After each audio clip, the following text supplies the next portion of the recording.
Jarvis, drop my needle. Hello, this is the hardcore legend Mick Foley, and if you are interested in listening to idiots, you came to the right place. Have a nice day. Woo! That's an attention getter. He's a very strange young man. He's an idiot. What we're dealing with here is a complete lack of respect for the law. Oh my God, he's an idiot. You know, of course, that you're out of your jurisdiction. Personally, I think you're an idiot. But that's the evidence in the car. But I was going into Toshi Station to pick up some power converters. Always like to keep my audience riveted. Greetings, ladies and gentlemen, friends and fiends, and welcome to Free Range Idiocy, the podcast about everything, but mostly just the stuff we like. Did y'all realize that it's been damn near 2 years since we got the first season of Loki on the Plus? Now, I'm not sure if it's COVID continuing to mess with our collective brains or whether all the timey-wimey shenanigans from the show have somehow bled over into our own reality and it's about to bring about the universe to a catastrophic close, but it seems to me that was an awfully long time, doesn't it? Well, to commemorate the return of everyone's favorite MCU heel, we're going to run down all the rumors and hearsay regarding what's going to happen in Season 2 in this episode 142. An Asgardian walks into a multiversal hell. Loki, Season 2, Real or Jabroni? I am your Uncle Todd, and with me, as always, is the man who is able to cross time and dimensional borders using only the power of his mind, but he doesn't tell anybody because he doesn't like to brag. He has been my partner in Idiocy for over 2 decades and the most humble carnivore you'll ever meet. I give you the man they call Tim. Greetings and salutations, my friend. How are you? You know, bit better, bit worse. I don't have a railroad spike sticking out of my ear, so I suppose everything's great. Oh, that's good. Yeah, that's good. It's nice and warm here in the dumpster fire. It's always good when you don't have the railroad spike sticking out either. No, just I had a drywall screw sticking out of my forehead, but that's a whole other story. Oh, dear Lord. Dear Lord. You can't even see it. See, it's healed up really good, right? It has. Yeah, looks good. Yeah, we're back to video now because we don't have to watch anything for this episode. The bandwidth is safe. So yet again, Tim gets treated to the Blair Witch suite behind me. Do you have your perimeter set up to combat any arachnids or insects that might be... I'm telling you, I did come down here earlier because I had done... so I'm literally recording this. Like my recording desk is my workbench in the corner of my basement. And so I had done some woodworking repairs and some things over the last couple of weeks since I've recorded here. So I had to come down, like, vacuum up sawdust. And as I'm doing that, I'm like, hang on a minute. I got a shop vac. Here's spider. Good Lord. This area is clear now. All-out preemptive assault. Oh, yeah. On the arachnid population I went in the studio. Medieval on their arachnid asses. And it's... That was Uncle Todd. The only problem is I'm afraid that they're regrouping.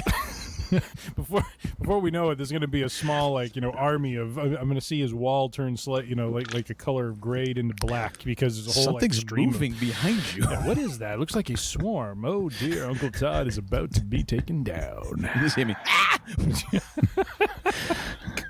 Because I will. I'll just run off. I don't care. I'll buy a new laptop. I'm done. Yep. Yeah. You know, I'm very much of the, take off and nuke the planet from orbit. It's the only way to be sure school, Game over, man. It's game over. Got that spider for good. Yeah. You finished? Homeowners will cover it. Anyways, how are you doing, sir? How's things in your neck of the woods? Very good. Very good. I had a good weekend and full of bourbon and steak, so I can't complain. That's like you are the most consistent human being I have ever met. Thank you.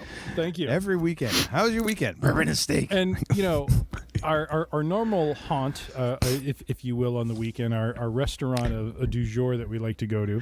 Are you a partner in this enterprise yet? I'm becoming one, I think. Have you managed to get on the board? We're there, owner is kind enough to bring a sample of a new bourbon he has, so I'm sampling that.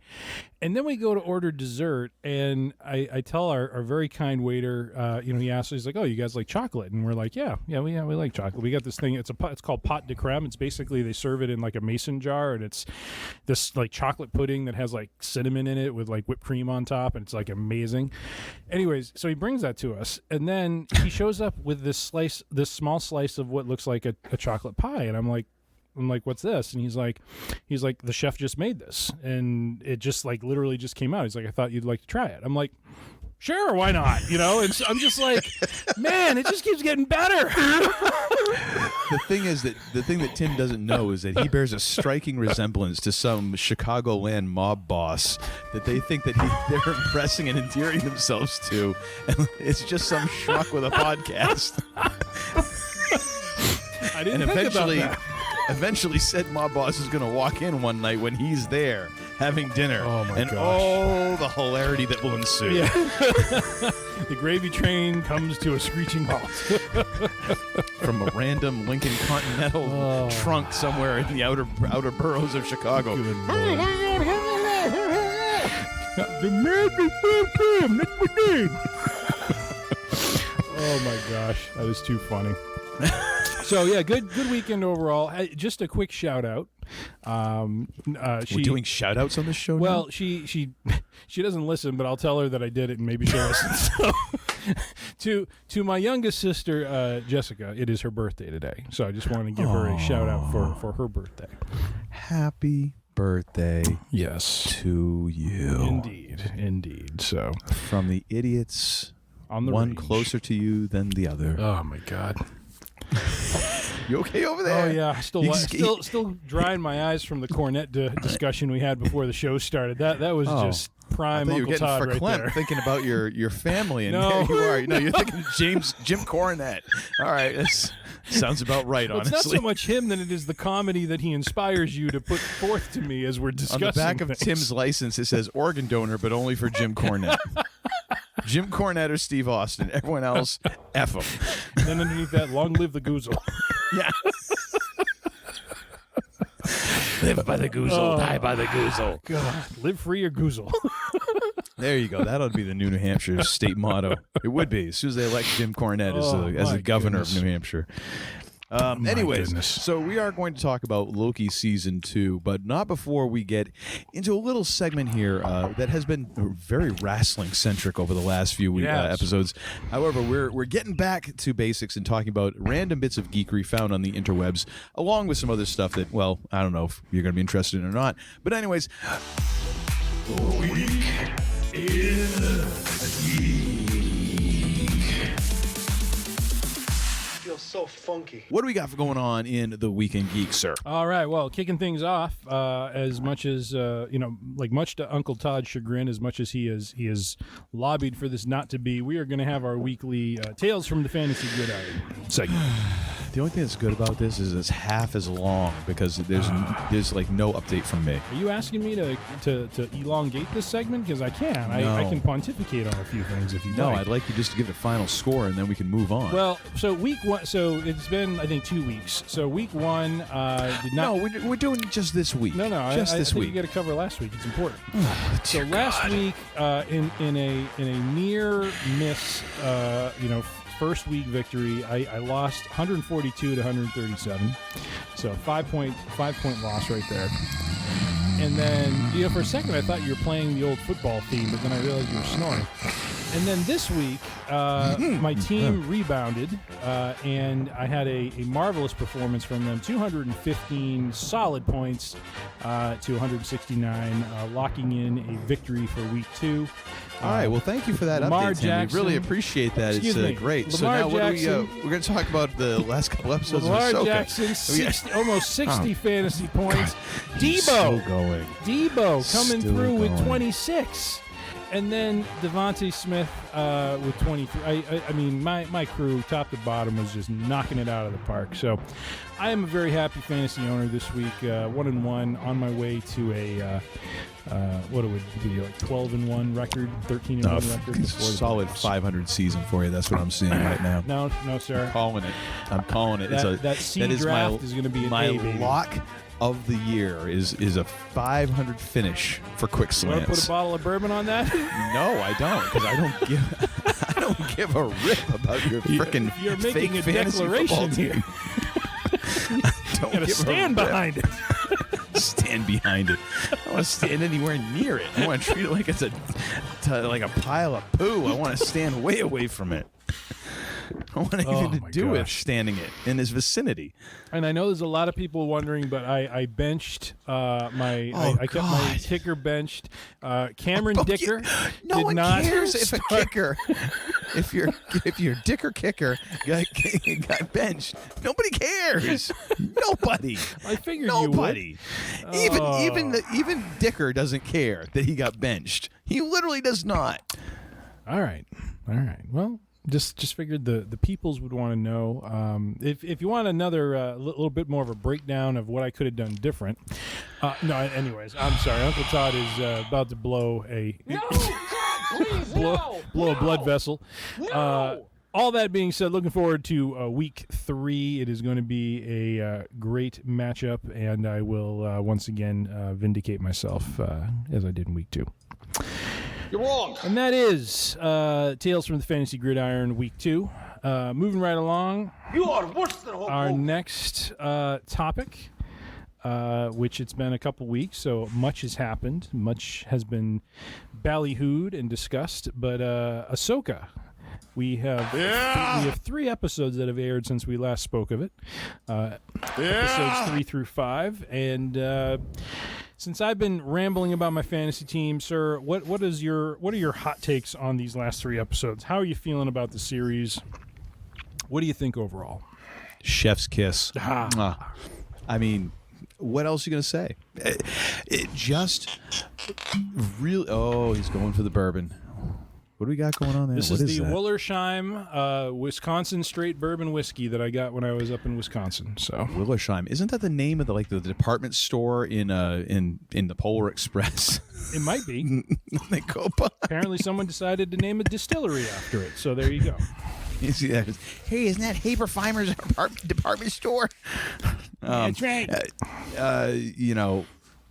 I'm just really enjoying the hell out of this show. Nice. I've said it many times before. I will continue to say it. I think Rosario Dawson brings so much to that character. Mm-hmm. If you it's not a statement you normally hear in relation to Star Wars. But man, if you did not think that this woman had some acting chops before now, come on.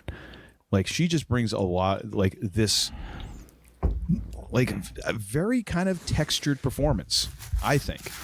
And I'm just really impressed by it. Of course, I'm kind of totally in the bag for anything she does anyways, but still, even putting my own, heavy bias aside, I think she's done fantastic. And I think the cast around it is great. Just the entire, I love the entire idea of, Hera, like once a rebel, always a rebel sort of thing, and bringing Carson into the whole thing. Yeah. I love his part music? in it. We got space. I don't. Oh. I had to take that out because of the People's Court. We'll play that then. Anyways, Space Chips, baby. Coming in full tilt. I especially love the part in episode 5, Carson's moment of like, when Hera's kid is like looking out and you start hearing the waves and it slowly morphs into the lightsaber, and and she's basically like, hey, we got to go out and do this again. He's like, we've already done that. Why do we do this again? And he's like, basically says like, well, he can use the Force, and he's like, all right. Just let's go do this. Off. And it's like nothing else needs to be said. Upset. Like, all right, the kid can use the Force. All righty then. Yep. But no, it's just a great cast. I'm loving this story, man, and I love how, again, we're in episode 5. We ain't got Thrawn yet. We ain't got Thrawn yet. Oh, that hurts. It doesn't. It doesn't. It does. It is exactly what I was saying before the show started. Bring him out. Making him the shark in Jaws. You hint at it, and the more time it takes to see Thrawn, the bigger the impact when he shows up. It is going to be phenomenal. I loved in episode 5, just the entire. Well, I mean, of course, tail like post credits of 4 into 5. We've got Anakin. And just the entire arc of episode of 5, where you don't really get Vader, but they allude to it, and like some of those flashes, and just the entire that has got to be one of the best flashback episodes, ever. Just done so well, and just overall, I saw someone post this on. It was posted somewhere. I can't remember now because I have the memory of a gerbil at this point. But basically, someone's saying like all these people complaining about Star Wars, like, The Mandalorian was great, Book of Boba Fett was great, Obi-Wan, Kenobi was great. He's like, there was a time in my life when I didn't think I would ever see anything new in Star Wars. Like, do you understand how awesome this is to be getting new stuff from this thing that we all thought was so amazing? And we're like, that's all we have is we have 3 movies. That's it. Like, oh my gosh, wouldn't it be great if blah, blah, blah, blah, blah. And guess what? We're living in the good old days now, folks. Enjoy it. And especially with Ahsoka, I'm on record as saying like Kenobi, hey, it was fun. I don't have any urge to rewatch it. It was not their finest hour. Even Book of Boba Fett, it was not as good as The Mandalorian. Man, Ahsoka is killing it as a series. Like right on the same level as Mando season 1. And that's a high bar because it is presenting something new. Even though this character has been around, but this is like a totally new story for this. And loving it. Absolutely loving it. Nice. And you, sir? Yeah. It's a great series. It's got a different tempo and feel to it than Andor. I think Andor was great for different reasons. I left out Andor. My gosh. And I think you made you drew a nice line there to Mando season 1. I think it is definitely in that vein. I really like how they're kind of taking their time, setting the stage of the complacency and, especially episode 3. Really enjoyed that exchange that Hera had with that one senator when she's talking to like the hollow of the 5, and she's like, yeah, did you fight in the war? And he's like, no. And he's like, oh yeah, so you just sat back and waited to see who was going to come out on top, didn't you? I mean, I thought that was just amazing dialogue because it gets to the heart of just how difficult establishing the New Republic. We all in the 80s when we saw Return of the Jedi, it was good triumphed over evil. And that was the simple story that was being told. And now when you start to layer in a lot of reality of the complexity of what comes with that now that there's a power vacuum, now that a new government has to be installed. We saw in episode 2 how people just are like, oh yeah, these people will just serve the New Republic. No, they won't. They're kind of the rebels now. And so, well, I mean, some of them will. So, but sorry, I don't mean to paint with a broad brush, but but it's making that assumption, right? That hey, as long as the price is right, and that's true for a lot of folks because a lot of folks are just trying to make a living, and and what they got to go home and they got to feed their bantha, and right. And what we're seeing is a complacent Senate who thinks that they have everything under control. You have the Herald warning them. There is a severe chance that someone who is going to be substantial in terms of trying to take us down is potentially out there and is going to arrive. And I get to like I understand some of their skepticism, but I also feel it's just interesting that after everything they've been through to get to the point where they have this republic now, that they're falling into the same sort of problems that led to their first downfall with the Emperor, which is they got complacent, they let even you could even make the case that the Empire got complacent. Well, right. Anyone in power gets used to where they are, and they lose. You know what? It all goes back to Mickey Goldberg, Rock. Oh no, it's not Mickey. It's Apollo Creed. Eye of the tiger, baby. The eye of the tiger. You lose the eye of the tiger once you, or you have to fight to maintain that eye of the tiger. Once you achieve what you're setting out to do, and so we're seeing that with the Republic. So I like that. Really enjoyed. I think the hyperspace ring is a really cool concept. I'm hoping what that leads to is a really cool visual of that thing basically encapsulating the chimera and being the tool that brings the chimera back from this galaxy, which I think would be really neat. And then. So that was episode 3, Time to Fly. Episode 4, Fallen Jedi. Like what I really enjoyed about this one was we really get to see Baylan Skoll, really in action here, and he's such a different kind of antagonist. Like, it isn't about, is he a Sith, is he, the master, or him and Shin Hati's dynamic as master and apprentice, the rule, the Sith rule of two, like none of that stuff is even broached upon. It's just he's kind of in the middle. He's someone who's very methodical in what he does.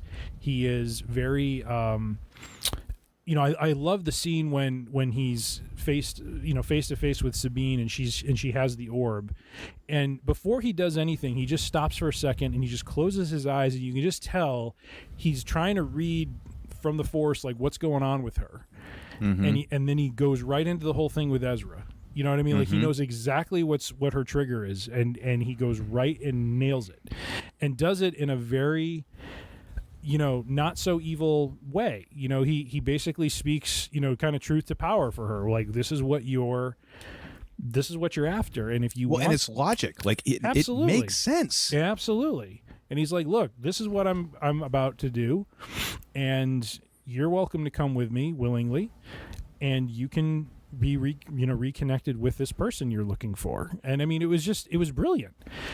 His sword fighting I thought was awesome, because it was almost like, watching him and Ahsoka fight was like watching a knight kind of fight more of like a ninja almost. Like, Ahsoka has a very different style, and he was very kind of power oriented, like the way almost like a knight would fight.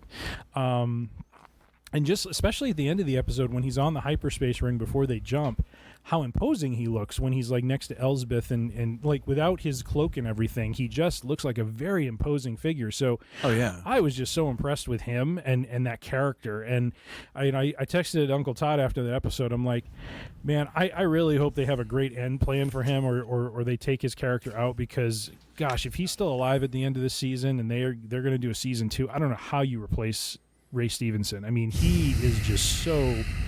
It's like watching a masterclass of acting with him. Uncle Ron Todd's Perlman. Who? Ron Perlman. Ooh. I could see Ron Perlman. I mean, that's but Sons you still of have Anarchy, man, he was phenomenal in Sons of Anarchy. Oh my gosh. You still just have to acknowledge what happened. I mean, in a way, like I don't think you necessarily you pull a roadie. Yeah. Like you just kind of assume that it happened, and of course you release all the nice statements and all that. Right. But man, no, you're totally right. Like, he is such an imposing figure. What'd you think about them jobbing out what's the third one of the trio there? I haven't looked at our Real and Jabroni picks, but I have a feeling I took a hit on that one. And ladies and gentlemen, we're talking about Merrick, who is the Inquisitor looking like character who was always kind of with Shin Hati and was fighting alongside her. We had presupposed that this was going to be potentially Ezra as no, you had presupposed. I was like, no, it's not. We presupposed. What do you got a mouse in your pocket? You got a ferret over there? Look, you're we sitting can next dial to? back to the episode, sir. You were in agreement with me. I think we both said the real on that one. I don't think so, sir. I'm going to look that up. I would very much like you to look that up, because I think you are full of horse pucky. All right, hold on a second here. We're gonna look at this. He was a punk.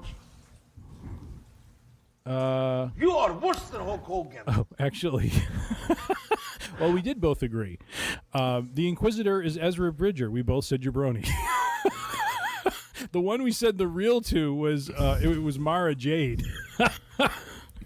Oh my yeah, gosh. she ain't nowhere to be seen Which in this, at this of course. point, I don't know if she nor Talon Card will make an appearance because I think this is very much a I don't know. building up to a Thrawn. Is this 9 or 8? 8. So we got 6, 3 7, left. and 8. I don't know, man. The thing is, I don't put nothing past Dave Filoni. Now, I don't. no, that's That could be very much a post credits, season episode 8 sort of thing to lead into, because you got to start introducing some of these characters if you really are going to try and do some semblance of Heir to the Empire. But yeah. I I goofed a little bit on the World Between Worlds. I had thought when they showed that whole virtual gyroscope that they were using to locate that other galaxy, I thought that was the World Between Worlds. I did not realize. See, if you'd watch Rebels, which I am in the midst of doing, but still not far enough along for any. Oh of yeah, this to you're make way sense. away from that. Yeah.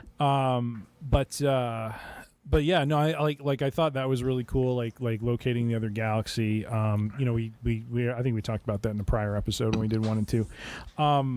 What do you else? think was better, that gyroscope sort of thing, like Stonehenge, navigational port, or the Sith Wayfinder in Rise of Skywalker? I got to go with this. Was way cooler than the Sith Wayfinder. Yeah. You think that was just rather than here's a magic box. that was such a.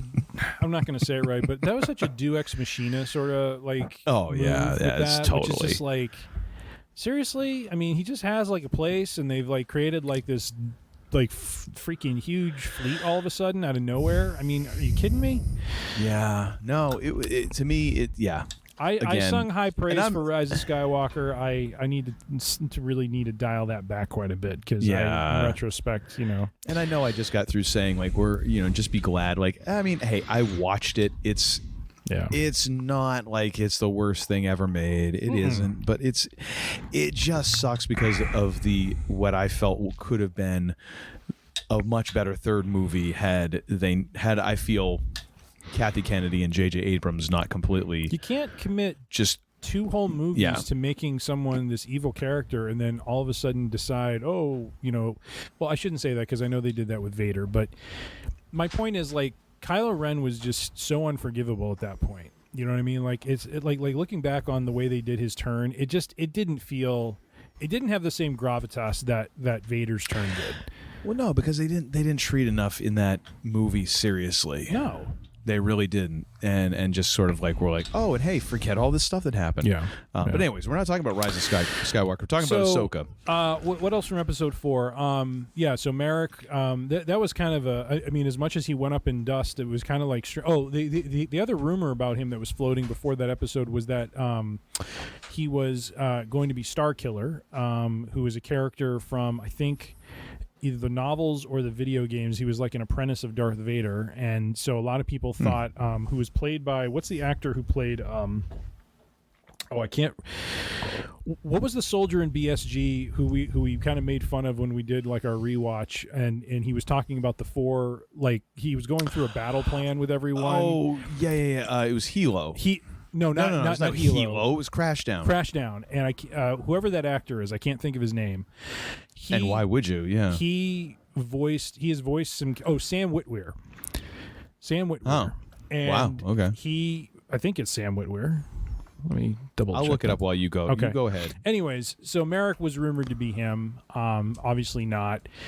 In retrospect, as soon as everyone kind of caught their collective breaths and saw that he was just a big, dust bag, basically, the connection there is where Elsbeth is part of the Night Sisters or from that clan or whatever they call themselves.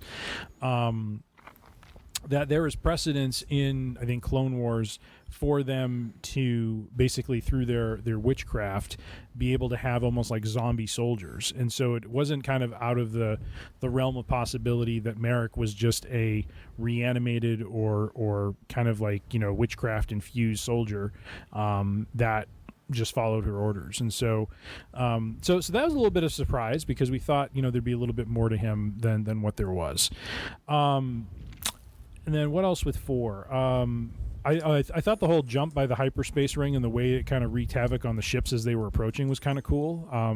They didn't do the holo maneuver, but at least you got like the wake of it when it started and how it just kind of like pushed the ship. I mean, I thought that was really cool for them to have kind of the physics of that going on. Yeah, and that it just doesn't blip out of existence. Right. Like it's actually traveling along. That a path. was actually cool. Like it didn't just do the shot. It's like you saw it just kind of gaining speed and like going, and it just had a different makes feel. sense Right. when they talk about, especially even in I don't know if it was Heir to the Empire or if it was the new Thrawn trilogy when they talk about actually I think it was the Thrawn trilogy where they were talking about the they were blocking hyperlanes. And they were, they were trying to, close these hyperlanes and things like that. Like it makes sense. Like especially when you talk about the interdictor, I think it's the Star Destroyers where they will pull a ship out of hyperspace. They create a gravity well basically. Yeah. Which I mean now at least it just didn't disappear. Like it's actually going that direction. Yep. And if you're in front of it, like that'd be good. Yeah. But no, that was great. Yeah, it was a great visual. And then with episode 5, thought it. Honestly, with 5, the Anakin Ahsoka stuff, I needed to process it for a little bit afterwards because I really, not having the background of Clone Wars and not having some of the Rebels background, it took me a little bit to kind of put the two to put together what really the lesson was there for her, because. She just seemed like this kind of calm, at peace kind of person. But what I liked about the story was how it was kind of like the kick in the pants that she needed, to basically say, when he asked her if she's going to live or die, and she obviously chooses to live. The idea behind that being like up to that point, she was trying to prevent this inevitable conflict that's coming, and that is what put a separation between her and Sabine. And not that they were arguing, but just that directive of hers to just destroy this at all costs. Don't, if we don't see Ezra, we don't see Ezra, but we just got to prevent this war. And it was almost like part of that episode was really her reliving those things to understand that conflict is a part of life. You cannot avoid it. And her acceptance of that was just really well done. And I've even read some articles. I'm not going to take credit for this. I saw some articles that describe this, but some fans thought that they did a very nice, almost like a Gandalf treatment to this, that, especially the way she kind of is dressed at the end of the episode where she's in a white cloak now. It's almost like she's become like Gandalf the White was basically the leader that Middle Earth needed to push them in a direction to take on the evil that was growing. And now she is kind of wearing that same visage, of this leader, and she's at peace and she's ready to go, she's ready to go live. She doesn't know what she's going to find, but she's ready to go do it. And I love that. At the end where she, they're like, we don't know where we're going. Yeah, but it's better than going nowhere. Right. Or something to that effect. Which is what she was doing in a way. Like she was trying to control a situation that cannot be controlled, and now she's at peace and understands what she needs to do. And so I thought the bits with Anakin were great. I love those visuals where, especially as they get deeper into it, where he's like walking away from her in battle, and you see it flicker into Vader, and then he flickers back. So well done, rather than just giving you Vader. Oh my gosh! Even my wife, who she enjoys this stuff, but I'm probably a little bit more of a sci-fi geek. But even like when we watched it, she's like, that was really cool. Like she really liked that visual, and rightfully so. It was very well done, and it's something that you could picture happening in like a dream, or something 100%. Like that. Like that is totally. And in a way, it brought in like a very subtle sort of horror vibe. Yeah. Oh yeah. Like in a not heavy-handed way, but it really, like, there was dread. Yes. In that moment, and you don't get that a lot in Star Wars. Like it's select moments, and there's very few that I can come. I mean, of course, the end of Rogue One, when Vader appears in that hallway, and you just the immediate, like, there's excitement, but then there's dread underneath that. Like, everyone's gonna die now. Yeah, everyone in that hallway is dead. Yeah. And in a way, they knew it. Yep. Like, even the dude who's like handing off the info at the very end, like, he's like, I am toast. There's no way I'm making it out of this. Yeah. Now, and that same sort of thing. The thing I didn't make the connection to, and this is maybe a minor point, when they were doing the flashback to the Siege of Mandalore, that was the Night of 1,000 Tears, right? Because what I find shocking what I find shocking about that is, if that is true, then Anakin and Ahsoka were basically part of the army that basically ousted the Mandalorians, which is kind of interesting. No, because I think it's two different things. Because the Night of 1,000, okay, the Night of 1,000 Tears was the Empire. Okay, so that was purely Empire. That was not. Okay. Yeah. Gotcha. Yep. Okay, so all in all, and I thought, end of episode 4, Anakin was looking a little freaky. Episode 5, I thought the de-aging was much more natural. Didn't seem as fake or as just, I don't know, kind of. It seemed very fake to me at the end of episode 4. There was something almost like creepy about it. Episode 5, it looked like Hayden Christensen. It looked like Anakin when he was younger, and it didn't play as badly. So that was cool. You talked about, the Carson Harris stuff was funny and was good. What was the other thing? Honestly, the Purgles don't come across as cheesy as I thought they were going to. I thought they did a nice job with them. And I saw something today, which kind I love how they have, all of a sudden the big one comes out of the clouds, and Hu Yang is like, that appears to be one of the big ones. Yes. I'm like, thanks, Spanky. Yeah. Really appreciate. Wow, all that circuitry that you got going on there. You were able to figure that one out, eh? Good on you. Oh my! Oh, the thing that sorry, but like, before I get to the Purgle thing, the thing that really perked my ears up, partially for Real and Jabroni. It purgled your ears up or perked? Perked my ears up, not purgled. Perked was when Hera or Carson was talking about Senator Organa, which I'm like, that's a Real and Jabroni we got. Are we gonna now? We said we have to see her, not that we heard about her. So it would be good if we see her. But it was very cool to kind of hear her name dropped in the context of this time period. That's because right. She is active right now. She is an active member of the New Republic government. So switching back to the Purgles, though, one thing that blew my mind today, and I saw this over lunch, was an article saying or theorizing when. So in the beginning of Mando Season 3, when they are hyperspacing somewhere, Grogu turns, looks, and almost kind of reaches out to this visage of a Purgle. Someone is theorizing that the Purgle, because we don't know when Ahsoka actually starts, and it most likely could be before Mando Season 3, is that the Purgle we see is the Purgle that just jumped. And that Grogu knows Ahsoka, and so he kind of reached out because, from a Force perspective, he knows. Is that not crazy? If that's what that really was? Oh, Filoni, you brilliant bastard! You diabolical genius. Somewhere, Paul Heyman's like, "That's pretty good." Respect. All right. And then he goes into his normal spiel. My name is Paul Heyman. All right. Anyways, no. It's my name is Paul Heyman. You know who I think Tommy Dreamer has the best Paul Heyman impersonation of all times. The other night I was I don't know what it is lately, man. I suffered from insomnia. Well, not really. I kind of enjoyed it. I always liked being awake a lot longer than everyone else. But I dealt with insomnia in high school and college, and afterwards, and then I kind of got away from it because I hit my 40s and you need sleep. And now all of a sudden insomnia is back kicking my ass. And so I've had a couple of these nights where I'm like, I'm just awake. Yeah. And I don't want to be. Like, I've done everything right. I've done my chamomile tea. I'm an old bastard, whatever. I don't care. I just want sleep.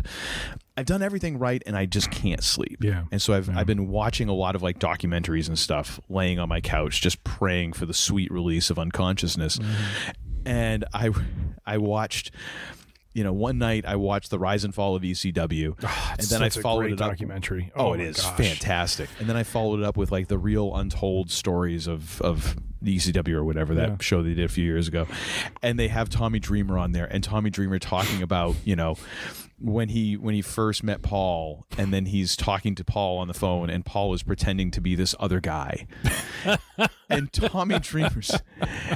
Or the time that he met Paul Heyman in a parking lot to like do something. He's like Tommy Dreamer, you look like a cop. Are you a cop? And he's like, no, you look like a cop. But his impersonation of Paul is great, with Paul sitting like right next to him, and Paul just giggling. It's just like spot on. Oh yeah, well no, it's not spot on, but it's like style. It's a caricature, and in that way, it's so not close that it's perfect. Nice. But anyways, Cool. how did we get from like Ahsoka to Tommy Dreamer? I don't know, like but let's bring it on step. back. So jumps with the Purgles. So what I theorize is going to happen with 6, 7, 8. I really hope that similar to Andor, they're using those 3 episodes as like kind of an arc. Of we're now in the new galaxy. We're going to find Thrawn. We're going to be introduced to some things. They're going to jump back. So I'm really I was heartbroken about 5 not having Thrawn because, and again, this is my fault, built it up in my head. I read about how this was going to be in theaters. I had to imagine the only reason you would put it in theaters that Thrawn was going to debut, because even though Anakin was there and that was cool, having Hayden Christensen as a central point of that episode, I still don't come away feeling like that was theater worthy. You know what I mean? Like that. I don't know, man. That was a mother of an episode. It's not saying it was a bad episode. It's just, does it demand that kind of venue? You know what I mean? No, but you know what? If there's an episode that I would have wanted to see on a big screen, am I booking Dominic Mysterio in Wembley Stadium against No. Who the hell's booking Dominic? Who's booking Dirty Dom? No, if anything, you book Mommy in that situation. That's right. I'm sorry, That's but right. as we all know, Mommy is always on top. That's right. Which the first time she dropped that line and Dominic's expression in the background was priceless, because it was sort of like shock, and then he just sort of like nodding, just like, I'll run with it. Why not? Sure. Why not? But no, like in terms of, I'm just going from the terms of not necessarily surprise or anything like that, but the visuals. Those visuals, on a big screen, I can't. Those visuals coupled with the story that they told. Yeah. I can't say, I don't know that I would want to pay, whatever a full price movie ticket is, but you say, hey, for, $10 you can watch that episode in IMAX. So like $8 you can watch that episode in IMAX. You know what? I could be convinced, because, but I mean, going into it not knowing is a little rough, but knowing it now, like, shoot, I might buy that ticket. I wonder if they did it because some of the fans would assume it could be a Thrawn debut, and I think it's a test. The fact that it's in the theater would, I don't know. I think it's a test. I'm speculating. I think it's a test run. They're looking to see, just gauge interest, and kind of you've got Hayden Christensen, you've got Anakin showing up, this is a big moment, and just seeing kind of what it's like. Like, wow, and if you're shocked, like, wow, that many people bought tickets to this, then episode 8 is totally going to be in theaters. And where this might be Disney looking at ways like, okay, how do we monetize this? How do we get more than the $14.99 or whatever Disney Plus is per month? How do we get people to maybe go to a theater and watch a series finale? Or maybe even like a series premiere when you would normally drop 2 episodes.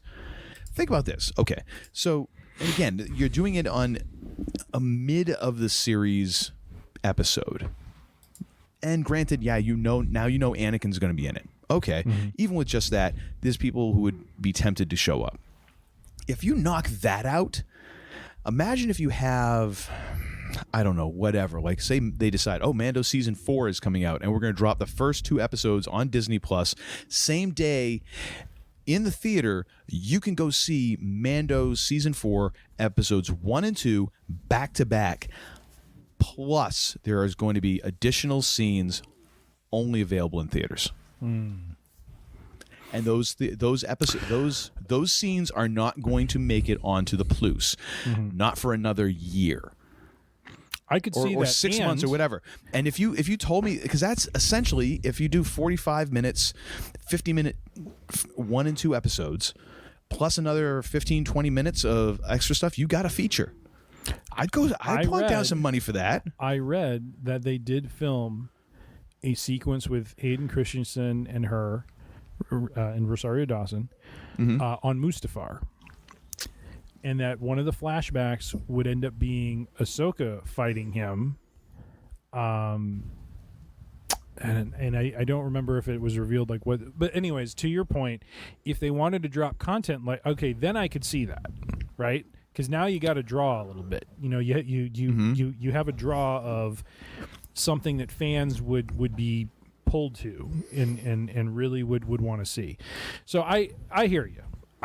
But the other thing too is because it was mired in mystery. I think that's the thing that probably drew people to that, if anything, because they thought something big was going to happen. What that big thing was, they really didn't know. So, and the thing is, I got to say this: even if you thought Thrawn was going to debut, if you walked away upset after that episode, I don't know what to tell you, man. You're very unhappy with life. Because I was unhappy because I want to see the man. Well, no, I'm talking about if you went to buy a ticket at the theater. Oh, yeah, I hear you. And you weren't satisfied with seeing those visuals. I think, and I've thought about this as soon as you said it to me. I'm like, this is a test run. Yeah. And eventually, this is how because Disney has been very upfront, like about, hey, we got to make money at this. Because it's not like they're doing El Cheapo. Me money. They're not doing the Netflix or Amazon route where it's like, yeah, we got Sylvester Stallone in, The Samaritan, and it's a comic book movie. It's a made for TV, straight to video comic book movie with slightly better production. Yeah. And a bigger star. And you paid one guy.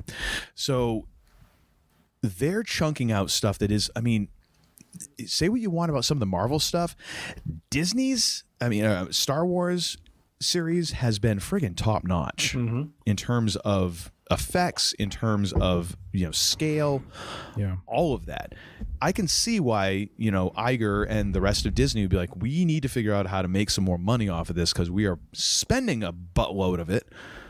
How are we going to make some money off of this? We got to get the profit margin up. Fair enough. Hey, you guys are the one who built all this stuff, so okay, But anyways, went a little deep in that one. Well, coming out of the hot takes, which turned into long takes on episodes 3 through 5. No one ever saw that coming. I would say we are still bullish on how Ahsoka is going to finish up. Would you agree?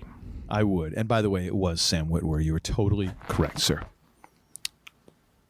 Hands are up right now, ladies and gentlemen. Victory. All right.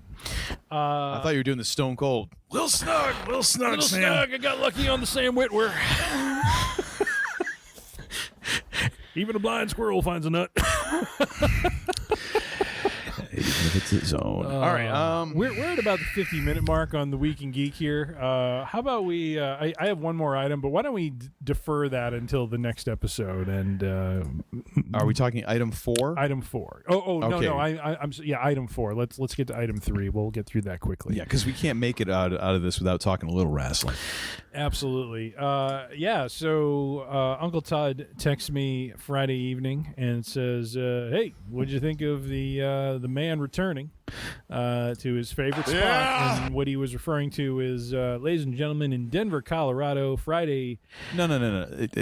Excuse me. Okay. Finally. Oh, there we go. In Denver, Colorado, The Rock has come back to SmackDown. Oh my gosh, the pop! Oh, place went insane. Went insane. I don't care if they sweetened that a little bit or whatever, but all you heard, when of course the music hit, saying "Bah, if you smell," and then you couldn't even hear the second half of the catchphrase. that's how loud the pop was. Yeah. It overloaded the PA. Yep. Fan-friggin-tastic. Yep. The man who was the man when the show became what it was, came back to it and did so in top, just in top working order. Was involved in a little bit of a back and forth with Austin Theory and was just hysterical as always. Was able to get an entire arena to chant not a single catchphrase, but to have half the arena chant one half of it and the other half of the arena to chant the other in perfect synchronicity. The man damn near turned this into row, row, row your boat. I mean, basically, like around. I mean, this is amazing. Holy moly. And then on top of it, we finally get our first people's elbow in I don't know how long, and the man looks like he hasn't lost a step doing it. I was kind of hoping he was going to do the old like business shoe shimmy off the ropes, just kind of slide and then drop, but no, he did the full on running people's elbow. Now, did you notice he was a little bit careful when he came out to the ring and got on the corner ropes for the first time in a long time? Like you notice he kind of scoped that out just a little bit more than he used to. Yes, yeah, not as automatic as it once was. So, which I mean, granted, that dude has got to be carrying an extra 30, 40 pounds of muscle. Yeah. Oh, he looks than huge. when he was. I mean, that's why people are like, "Oh, you can come back and wrestle." I'm like, he is not in ring shape. Yep. I mean, not to say like he's fat or anything, but I mean that's a ton of muscle to haul around, and then try and add cardio to it. Yeah. I'm betting he hasn't seen a Stairmaster or a treadmill in a while. I'm just saying. I think the last WrestleMania Triple H wrestled in was against Sting. I think that was the last one he wrestled in. Okay. And there was a clip. It's on YouTube. If you look it up, it's probably still there. But basically, it's kind of like a documentary style take on he's eating some food and they're talking about his diet and that sort of thing. And he's basically saying like how he kind of eats to prepare, but. The thing that he was really hitting on was he's like at my age and with the amount of mileage I have on my joints, he's like I'm actually trying to get as light as I can so that I am not putting so much pressure on my joints. He's like I can't do the big he's definitely Triple H is still muscular, still a big guy, but when you saw him come out for Sting, I mean he was more slender than he normally would be, and I think some of that is, to your point, because of their age and because of the mileage on the joints, being full-time pro wrestler for however many years he did it. He's got to be careful about stuff like that. So to your point with Rock, where Rock is like full blown out because he's, doing movies where he needs to be the big muscular guy. Yeah, that's a lot that he's carrying, and he's got to and he's also 50 plus years old, I believe. So it was fantastic seeing Dwayne Johnson back in his old stomping grounds on SmackDown, and giving it to Austin Theory verbally, giving it to him with a people's elbow, and the crowd was eating up every second of it, and it was fantastic. Pat McAfee getting in his own people's elbow. And then we had Pat McAfee, who just had to just insert himself into all of it. I mean, I'll give credit where credit is due. Some of the comedy of it was watching McAfee's facials and reactions to what The Rock was doing, which was fantastic because it was very cool to see this. And for a lot of these, I mean, one commenter on the YouTube clip that I watched of this whole thing said something effective. Can you believe Theory was born when Austin and Rock were at their apex, and here he is in the ring with this guy taking a people's elbow. Yeah. People may look at that and say, oh, Theory's getting jobbed out. You know what? Theory is probably riding high because he just stood he had a full 15-minute segment. They had to rewrite the freaking show because Rock went so long with this. Yeah. And and half of that was crowd reaction. He's literally just there. What do I do? Talk over the pop? Right. You don't talk over the pop. No, you don't. You let it simmer. You let it, marinate. You let it do its thing. And so, he's riding high on that one, man. I mean, come on. How many guys get to say they did that at this stage of their career? So, it was phenomenal. It was great to see him back, and he, like I said, it looked like he hadn't missed a beat in terms of his character, his wit, his reactions. It was fantastic. It was fantastic. Two things. I mean, I will disagree slightly. Not like he's lost a step, but it's the suspension of disbelief takes a hit because it's no longer The Rock. Mm-hmm. You know, it's not, and I get it, folks. I get it. I understand that these are professional athletes and that they are portraying a character.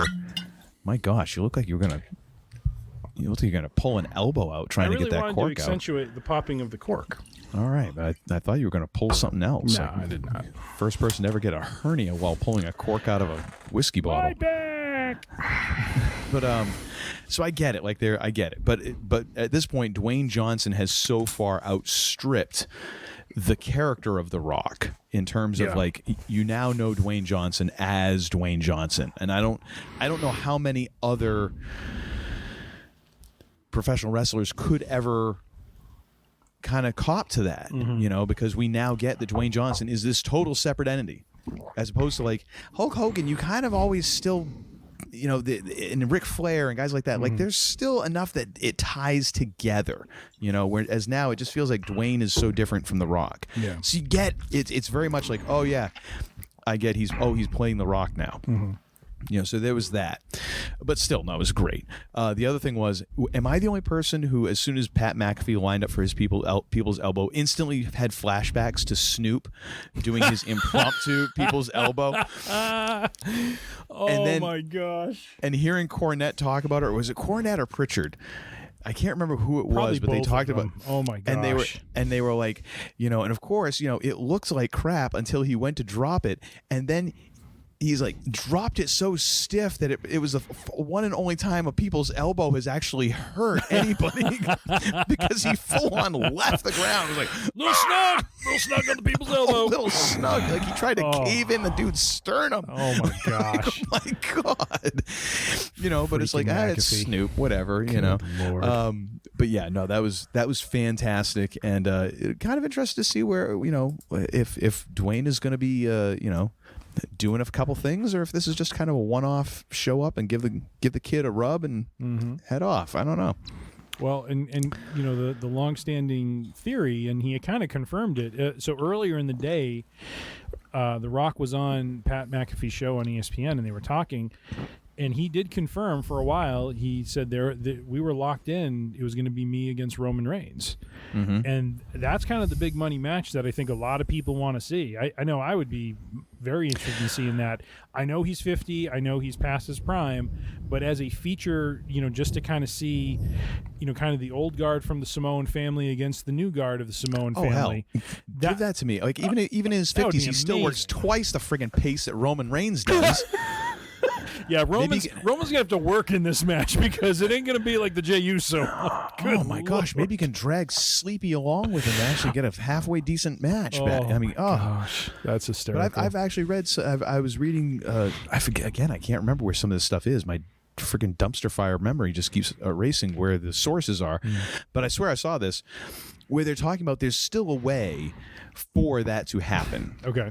And then essentially what they did by having Cody lose to Roman is it kind of splits them off, and now you have these other things happening and stuff will go on and all this, and eventually then, you know, but Cody is still kind of referencing Roman. Yeah. As he's still going through all this, and so you get Rock out to put over Roman. Again, now you're beefing Roman up, and he's still kind of still on his own. Because, you know, the bloodline is disintegrating, and then that all circles back to Cody coming back for Roman and taking out Roman's title, and finally winning that, and kind of turn it into like a two and a half year story. Well, maybe what you do is you do The Rock either at Survivor Series or you do The Rock at Royal Rumble. I don't think you do that because I think there was another one that said somehow the idea is that Cody would be in this year's Rumble, not at number 30. Okay, and somehow Roman would cost him the Rumble, and then in 2025 Cody wins the Rumble, so therefore he has the shot at Roman at WrestleMania again. 2025? You mean 2024? No, because 2024 is coming up now. Oh my gosh, no way! Yeah. People aren't going to wait that long. another year and a half of Roman as a champ. But the idea being that Rock ends up, Rock and Roman are this coming up WrestleMania. Mm-hmm. So then from April until then the next Rumble, you start getting Cody and Roman crossing paths more. And that culminates at the next WrestleMania. It's a long ass time, dude. It is. But again, now, Roman's only working part-time, and Cody is money in the bank for these dudes right now. If they can keep feeding him quality opponents. I mean, he's not going to get someone like Brock Lesnar all the time, which keeps his cachet up and which keeps him. Yeah, but he's got to be in that underdog, spot. Well, anyway, so Jey Uso's been moved to Raw now, right? There's this hanging again. So now what you do is you get through all this, and I got to get this out. Okay, all right, sorry. There's this hanging storyline thing going on where there's going to be a talent move from Raw to SmackDown to offset the Jey Uso move. And the leading theory is it's going to end up being Cody, because that's going to be how they line Cody up to face Roman, because then Cody and Roman will be on the same show. Now, it doesn't mean that he's a lock for that, but it takes away the fact that he's split off from him being on a totally different brand. So that's all I was going to say. Now go to your fantasy booking. Sorry about that. All right, but I'm just saying another way that you do that, you don't always get an opponent like Brock Lesnar. I mean, right now Cody's fighting. All you got to do is pay some music royalty rights to get Cult of Personality, and I think that you might have a little something there to tide you over. Okay. The one thing I will grant you when it comes to, and this was supposed to be a short segment. Once again, we're running long. Good God Almighty! We're going to do lightning round on all of the real attorneys. I'm telling Daniel, you right Joseph now. And the Shepherds. All right, so good thing that none of one of us remember season 1. So this is going to be real short. The one thing I could see, or two things. So you mentioned CM Punk, fine. Yeah. The other thing that could buoy Cody through 2024 is, and he makes no bones about this, MJF and AEW, his contract expires next year, and he has not re-signed with the company. And if WWE makes a major overture for him, because he is a freaking amazing heel, like he is probably one of the very rare natural people hate his guts, but yet, like root still for kind him. of respect him a little bit. Yeah. Kind of heel, and if he were to come in with their history in that company to back the story of whatever WWE comes up with, I could see then Cody having a nice long feud with him, which would then lead into him going for Roman and maybe MJF splitting off for the World Heavyweight Championship. So I'm just saying there's some potential variables that could make the Rock as the opponent next year thing work. But I have a major concern of keeping Cody as hot as he is. I mean, that's a lot to keep Cody hot for like a year and a half waiting for a world title shot. I mean, at some point, people are just going to get tired of it, If anyone can do it, though, man, that cat right now, he is hitting on all cylinders. He's got to make sure he's got good opponents. That's all. I mean, Dom's a good opponent because I guess everyone just hates him. I mean, it's hysterical to see him try to talk, and the crowd just drowns him out. And he tries to talk, and they literally drown him out. They hate him so much. Oh, it's great because it's not go-away heat. No. And it's nuclear heat. It is just this visceral nuclear heel heat that he has, and it's great. And he feeds off of it. And the fact that he has Rhea Ripley, like, who is amazing. Oh gosh, yeah. And can then channel that and play off of that, and seems to love that almost more than Dom does. You almost have the feeling, actually, can I stand next to this guy for the rest of my career? Because man, this is great. Yeah, I can work with all of this. Yeah, 100%. Oh, it was great.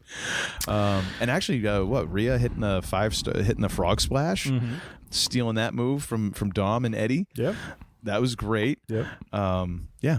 No, all good things. All good things. Absolutely. But we'll see. Absolutely. We will see. It's good to see The Rock back. It was. All right, we are now an hour deep into the show. My friends, is a once again lengthy and laborious week in geek. Just that's it. That's right. All right, and before we dive into our regular show now, I'm going to have to call a timeout. Do you need a bladder break? I most definitely do. I've got back teeth floating right now. So we're going to have the pause that refreshes. Very nice.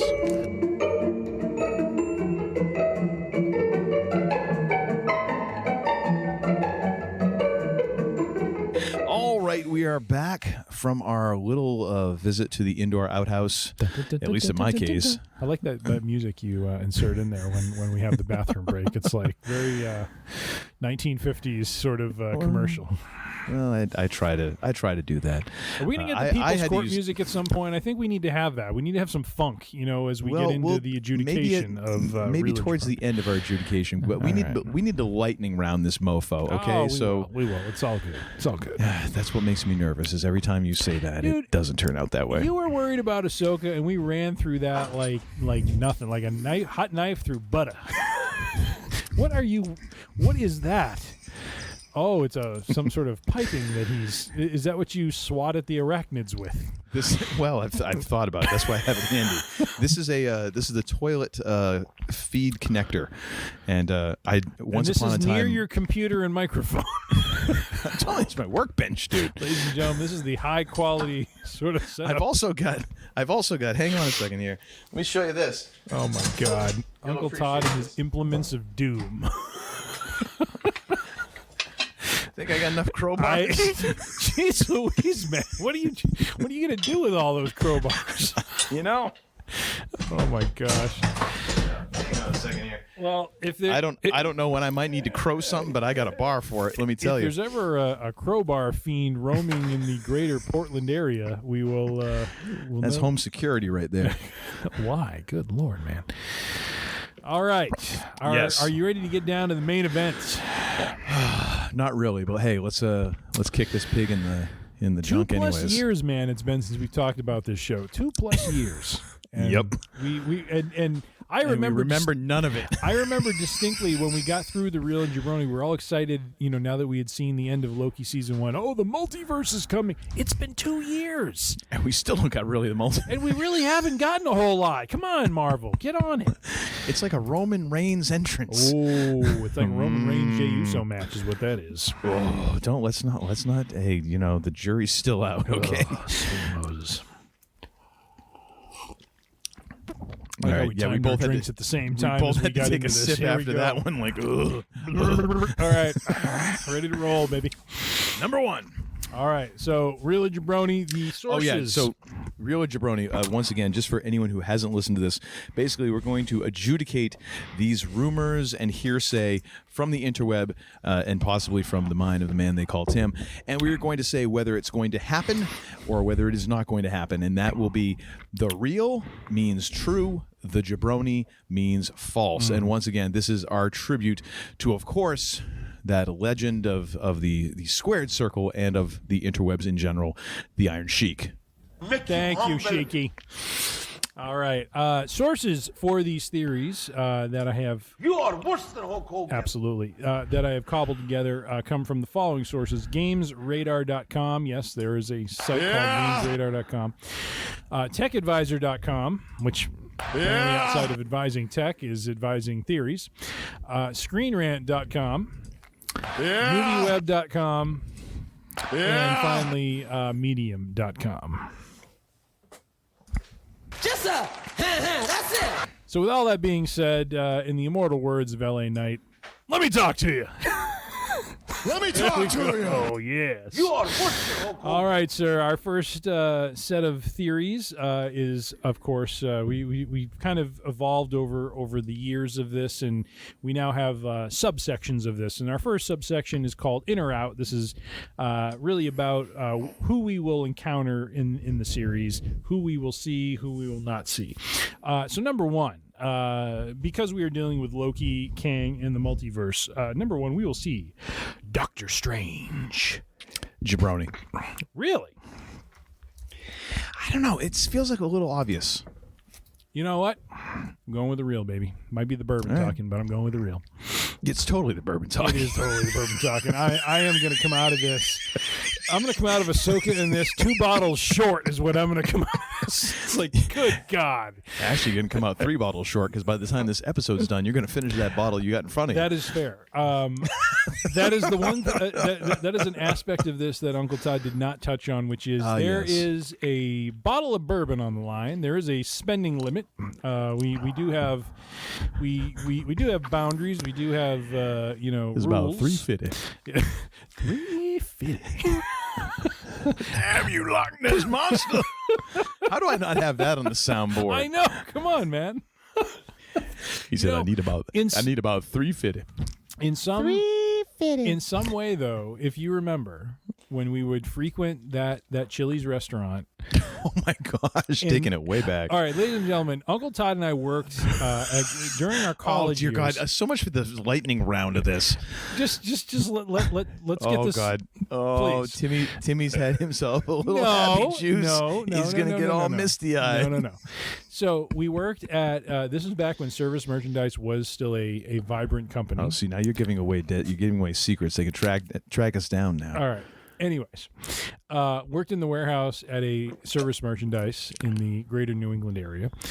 We would then, every Wednesday night when South Park was huge, we would actually go with, the crew that we were working with. We would go to Chili's afterwards, and we would actually watch the latest episode of South Park at the bar.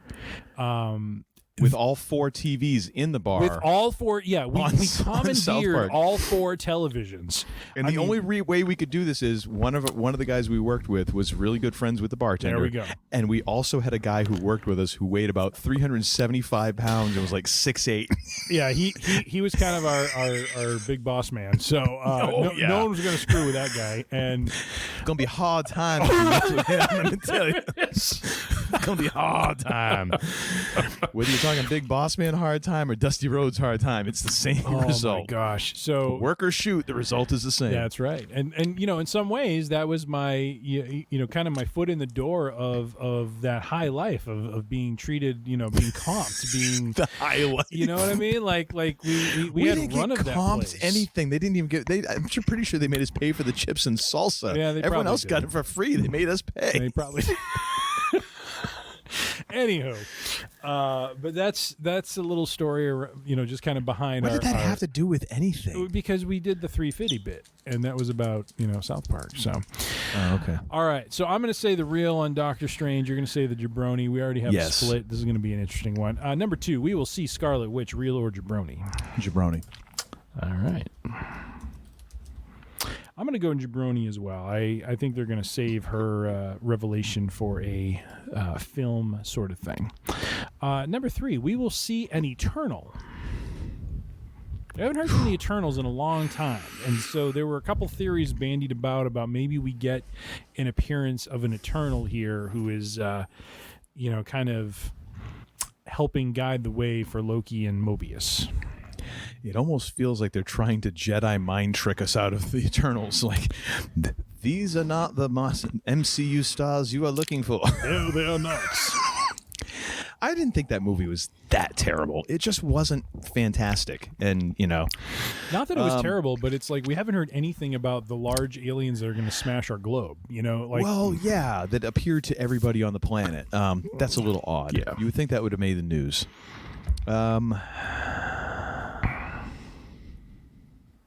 You know what? Gosh, this feels like one where I should have gone with Doctor Strange, and I'm going to go with the real. All right, I'm going to go. It feels like it is about time for them to pull one of those in. I'm going to go jabroni on this one. You could do that. Just letting you know. All right, number 4. We will see Zaniac. Now, I talked about Zaniac a few episodes ago. There was a theory You did? Yeah. I prepare for Week and Geek, and this is how you treat me. And damn, my daughter's wedding. This is what you do to me. Look, I don't remember anything about Zaniac. Zaniac was a character. Was that one of them THC seltzers that Patrick slipped me? Was that one of those episodes? It probably was. Maybe it was the one where he ate his fish and I don't know, kept the fish in the drink or whatever the bit was you did there with him. I don't remember it all, but there was a fish. There was a refrigerator. That when he made the gefilte fish? There was milkshake? smells and there was just disgust going. So, Yes. Good old Patrick. Oh, are you ever going to broadcast from HQ again? Because we do kind of miss. I did last week. Or the last episode. Okay. Yeah. So we had video. He wasn't around, We had which video was off, so I did not see I was a you. little concerned because I hadn't seen him in a couple days. All right. He showed back up. How many years has he been an intern for this show? I don't know, but he's getting to the point where he's just like a case of herpes. Like you think it's gone, and then he just comes back roaring. Good God, man! Oh, can't shake this thing, you know. Oh my God! I've got an intern for life. Let me open up one of these links because they talked about Zaniac here. So let me just see if I can get the quick. So the lightning round is turning. Well, into... you asked, and now you're going to have I to didn't sit, ask. You did I ask. just. You're like, I did. You made this face like, who is Zaniac? That wasn't asking. That was me making an expression. All right. Dear Okay. God, are we married or something? Like this sounds like a fight I'd be having with my wife. Zaniac is an obscure Thor villain who has the ability to possess people to commit gruesome murders. Oh, he sounds fun. So there was a theory going around that maybe he would materialize as an antagonist in Loki season 2. As an antagonist to Loki as opposed to Thor. What are your thoughts on this Zaniac character being part of that? Real Jabroni? Jabroni. That feels like such a geeky deep pull that it's like no. This one is the Uncle Todd special. We will finally. Where did you go on that one? Did you go Jabroni as well? I went Jabroni as well. Okay. I don't think Zaniac's making an appearance. Number 5. We will finally see Mephisto. Gosh, he no. laughs, and yet if it happens, baha! No, it's not happening. It's not. Really? It's never going to happen. It's never. I think I'm going to say gonna happen. the Jabroni on that one. Yeah, Jabroni. Yeah. All right. And watch, this is the time that Mephisto is going to show up. He'll be like an ashtray or something. I just said, it's going to happen. You're going to be kicking yourself. That's a free point. When Mephisto's going to show up? It's going to be the first Deadpool movie. Like, and they're going to be walking somewhere, and all of a sudden, Deadpool is going to reach behind like a concrete pillar, and there's Mephisto's like, aha, here he is, and that's it. That would line up with the Deadpool MO, wouldn't it? You know what I mean? Like just bringing something fantastic. goofy out like that. Like, you guys wanted to see him. Here he is. And then he takes his sword and takes care of him. So have you heard the rumor that apparently that they're going to have Hugh Jackman in a like comics accurate Wolverine outfit? Really? Like the yellow outfit will make an appearance. Good Lord. If you're going to do it, I'd say like this is the perfect way to do it. I suppose. I think Makes they should sense. just let it go with Logan. I thought Logan was a great way to just kind of put a bow on it. Okay. They always All need right, the money. again. They got to come back for the money.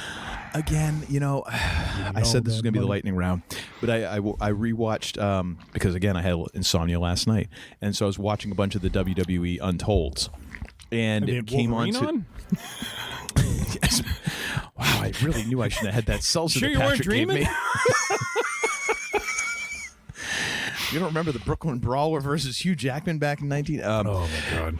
But no, they did the Triple H McFoley Untold. Yep.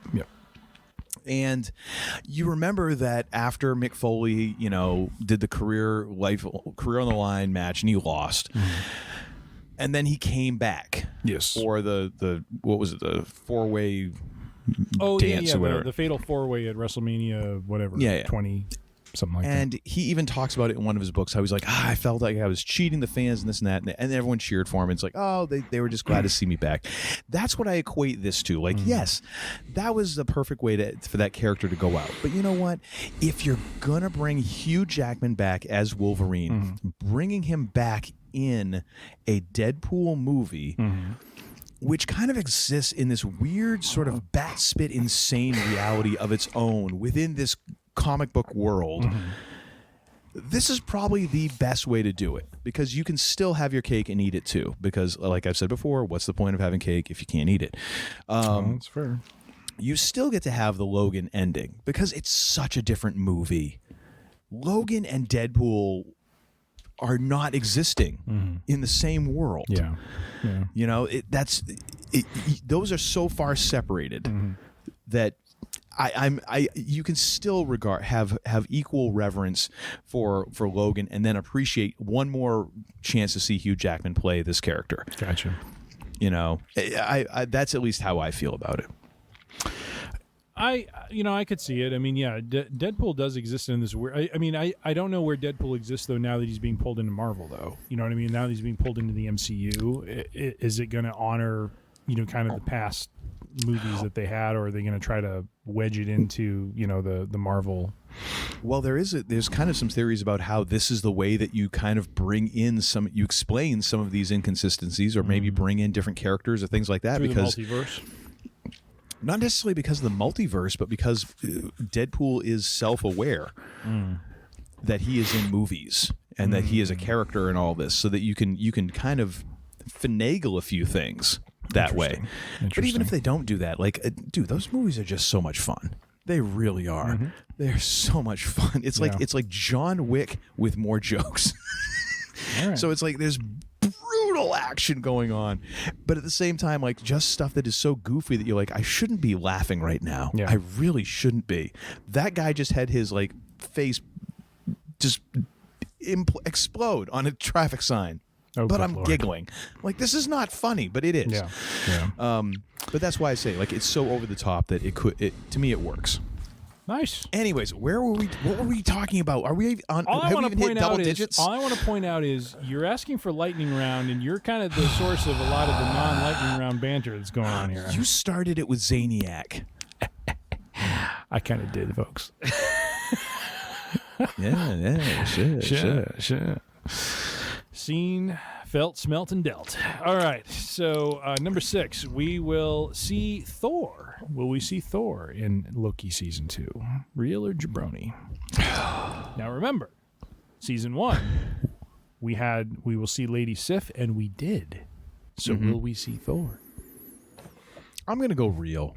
I don't think it's going to be a big thing. I think it might even be Loki transforming into Thor or something like that. But I think we will see. And that is a statement. Thor. We will see Thor. It doesn't have to be like Thor. We just see Thor. So, or actually, you know what? Just staying it as Thor, we might be seeing the mighty Thor, as in what's her face?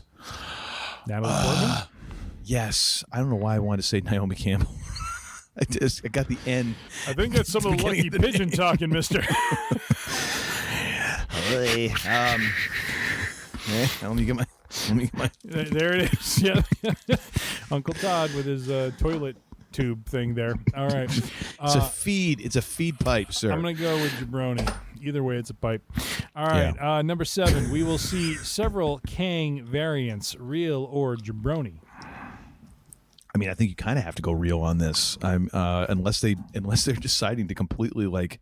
Now, okay, I'll qualify this by saying Victor Timely would not make this true. Like, Victor Timely, we know, is going to be part of the show. What I'm saying is, are we going to see more than one incarnation of Kang? Well, yeah, multiple would imply more than just one. So it would have to be Victor Timely plus and others, right? Yeah, right. And I think you have to. Yeah, I think so too. I mean, because if it's Victor Timely and then.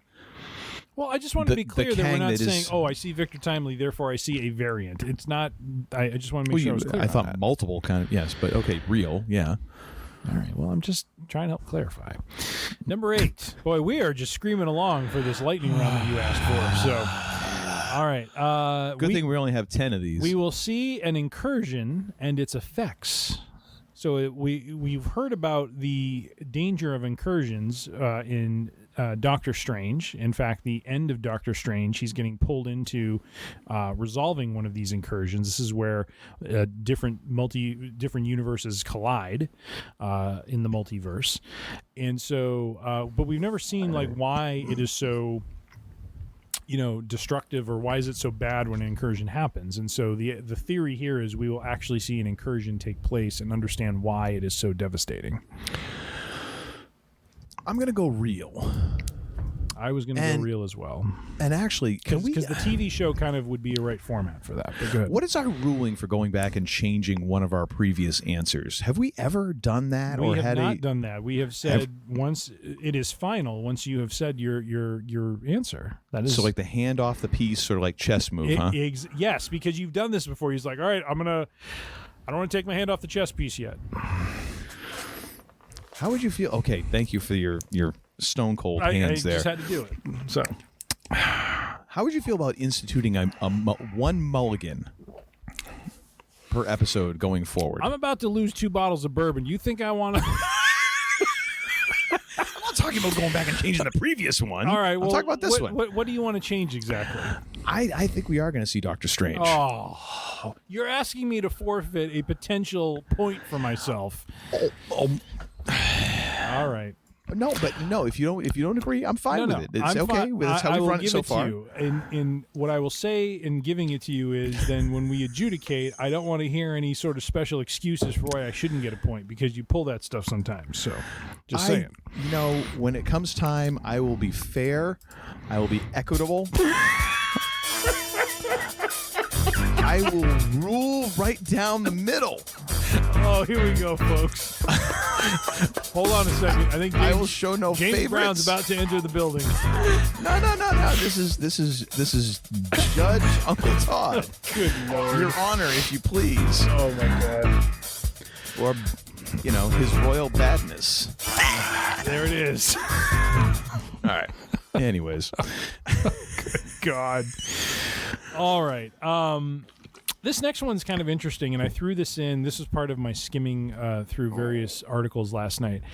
In the comics, there apparently is something that is called Battle World, and so number 9 is we'll be introduced to Battle World, and what Battle World is, it is the result of multiple fallen worlds being patched together into one. So think of it as when when some of these multiverses collapse, it's like a way of kind of like stitching them together to preserve them, but in a way that combines them all. And so this was a concept introduced in the comics. The thought is in Loki season 2, because of whatever is going on in the show, that we will have this concept of this battle world be introduced. So what say you, sir, on are you familiar with this? Because you're a little bit more versed in the comics than I am. I had never heard of this. I'm not. But you know what? Anyone who's listened to any of these episodes before is very well acquainted with my, oh yeah, that's just way too geeky and kind of like, it's too fanboy or fangirl or whatever the fracking thing is we want to say. It's too fan specific that it's like, oh yeah, this would be really cool, and it's so niche. Yeah, that'd be cool to you and like 100 people. Right. MCU is trying to appeal to millions. This one, I actually feel. Yeah, thank you. Sorry, I had to throw that. Thank you, Dwayne. I feel this one actually could work, and it wouldn't have to be like an overarching, plot point. You could kind of this seems to me like a concept that could be explained pretty quickly. You could show it. It could play a part, as opposed to a starboard. It could play a part in forwarding the plot. Mr. Crusher, the sail. Exactly. This could be something that would lead to something else. Yeah, so I could see that being pulled in. I'm going to go real. Yeah. Really? I am, yeah. I this is, again, it's one of those times when I'm like, because they have done this. It's not like they've I'm gonna MCU. Go Jabroni. It's not like Feige and company have never thrown in some weird sort of, Easter egg or pulled, kind of a niche thing in there. It just has to work. So a lot of the stuff that we see fan theories is like, well, that's great, but that's like a 3-episode arc. For something that's kind of like, oh yeah, that's cool to like 150 people. Yeah. This, I feel like you just explained it in like 4 sentences. I mean, that could be quickly done and then shown, and then you move on, and it could be like a third of an episode. Bada bing, bada boom. I could see it as, if we run into Doctor Strange, I could see it as his solution to incursions. Kind of stitching stuff together. So I get it, but I'm still going to say jabroni. All right, number 10, we will see Ant-Man. Real or jabroni? Jabroni. Okay. I'm going to go the real on this one. He was a punk. He was a punk. Now, I separated these out because I didn't want it to be this and this, because then you're kind of binding them together. So we will also see, or we will see the Wasp. Real or Jabroni? I'm going to go Jabroni on this one. Yeah, Jabroni. I think there's a greater chance because of Ant-Man and the significance of, the story we saw play out in Ant-Man 3. I'm thinking, well, I'll get into this later. There's a theory coming up that we're going to rule on that is the reason why I think it could be Scott Lang. So I'll get to that when we get to that point. This one was kind of inspired. The way I wrote this was kind of inspired by wrestling a little bit. So this one should be we will see classic Loki. I decided to call it we will see Loki classic. This is I derived. You know where I derived this from? Coke Classic, I'm guessing? No, not Coke Classic. No, okay. There was a time on SmackDown where Chavo Guerrero Jr. was kind of experiencing a resurgence. His dad, his father, came in as his manager, and they didn't refer him as they didn't refer to him as Chavo Guerrero Sr. They referred to him as Chavo Classic. Which I thought was a phenomenal way to refer to the elder Chavo. So I decided to say, we will see Loki Classic, Richard E. Grant. So, Real or Jabroni. My gosh. Who, by the way, was phenomenal in season 1. He was great. Oh man! Before I answer this, I just have to respond to that. I want to be on record. Okay, before I say this. I love my daughter more than life itself. Mm-hmm. She is wonderful. She is a terrific human being, first and foremost. All that I could ever ask for in a child. However, it would have been awesome to have been able to have like an Uncle Todd Jr. simply so that now I can be referred to as Todd Classic. Uncle Todd Classic. Son of a bitch, there's a missed opportunity. Now, I, on the other hand, have a son who was named after me, so he could refer to me as the man they call Tim Classic. So, you got that one over on me. In fact, I'm going to insist that instead of being called Grandpa or Papu or Poppy, you want to start doing that now. I am just going to say I want to be referred to as Tim Classic. When you ought to make that a new rule. Like from now on, your friends must refer to me as Mr. Tim Classic. That's right, Mr. Tim Classic. That's right. As a matter of fact, I would start doing that at work. You have enough sway. You're far enough up the corporate ladder. I could probably pull that off. I have great relationships with my coworkers. I don't want to screw it up right now. So. Oh no, dude! They'll be looking at me like, "What the heck is up with the Classic after his name?" You got to iron fist that thing. All right, I'm going to go with I think we're going to see Richard E. Grant again. I'm going to go with Real in solidarity, just in the fervent prayer that happens. Absolutely. Yes, please he make was that phenomenal happen in season 1. So. Oh, chewed scenery. Him and Alligator Loki were my two favorites. Yes, Alligator Loki. Or was it Alligator or Croc? No, I think it was Alligator. I think it was Alligator Loki. Gator Loki. Okay, Gator whatever. Loki. Either way, not Loki of Classic. Joy. All right, number 13, Zaniac will be the antagonist that Loki is chasing down along with Kang. You and fracking Zaniac. You got Zaniac on the brain, man. Dude, I'm just trying to fill content here. All right, so come on, let's call a spade a spade. So, no, Jabroni. Let me refer back to my.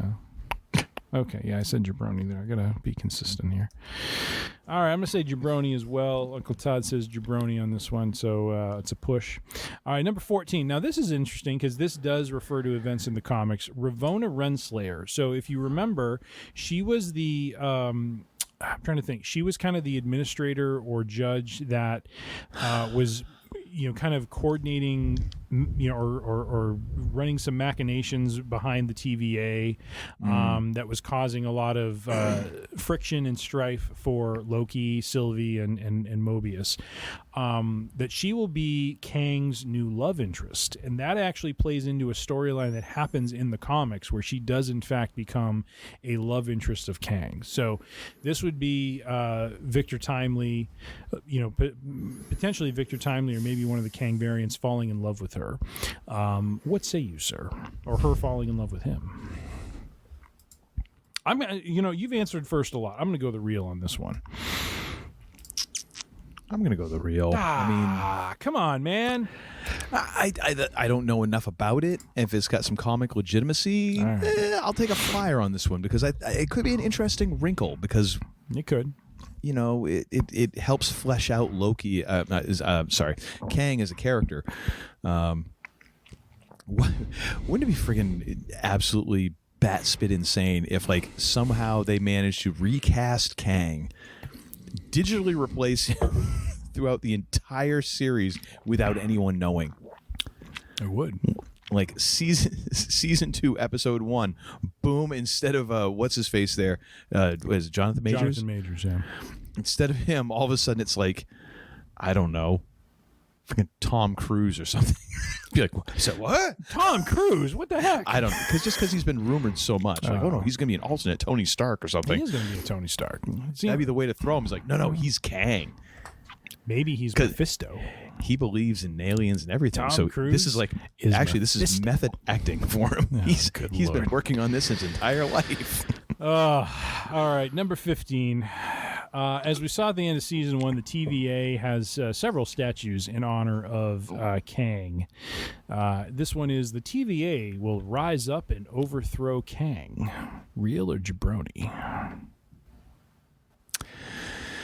I'm going to go real because there's a very vague definition for TVA because technically, I mean, Loki and Mobius. Well, you could say they're rising up. I object. No, you wrote the question, sir. You wrote the question.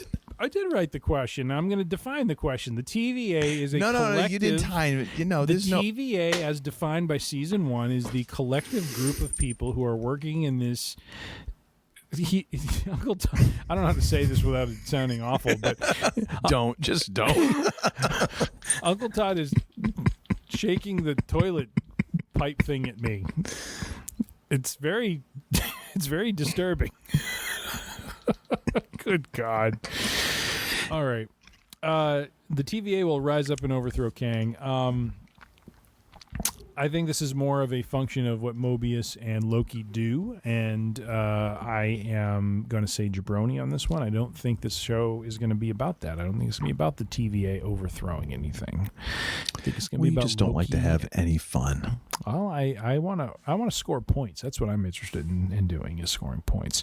All right, number 16, Obi, Ki-Hugh Kwan, who we saw in the trailer. He of the movie Everything Everywhere Always movie, Short Round from Indiana Jones. I still haven't seen that movie.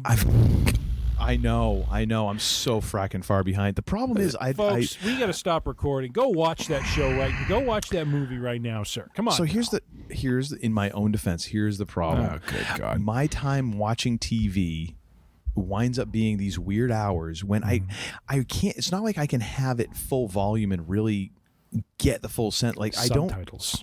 I do subtitles, but then you still can't hear everything, and I find myself like reading. That's what I'm doing right now because I'm usually watching TV at like 1 a.m. It's phenomenal with subtitles on. Great movie. Oh, I know, and I want to see it. Believe me, I'm all in on Michelle Yeoh. I think she's fracking amazing.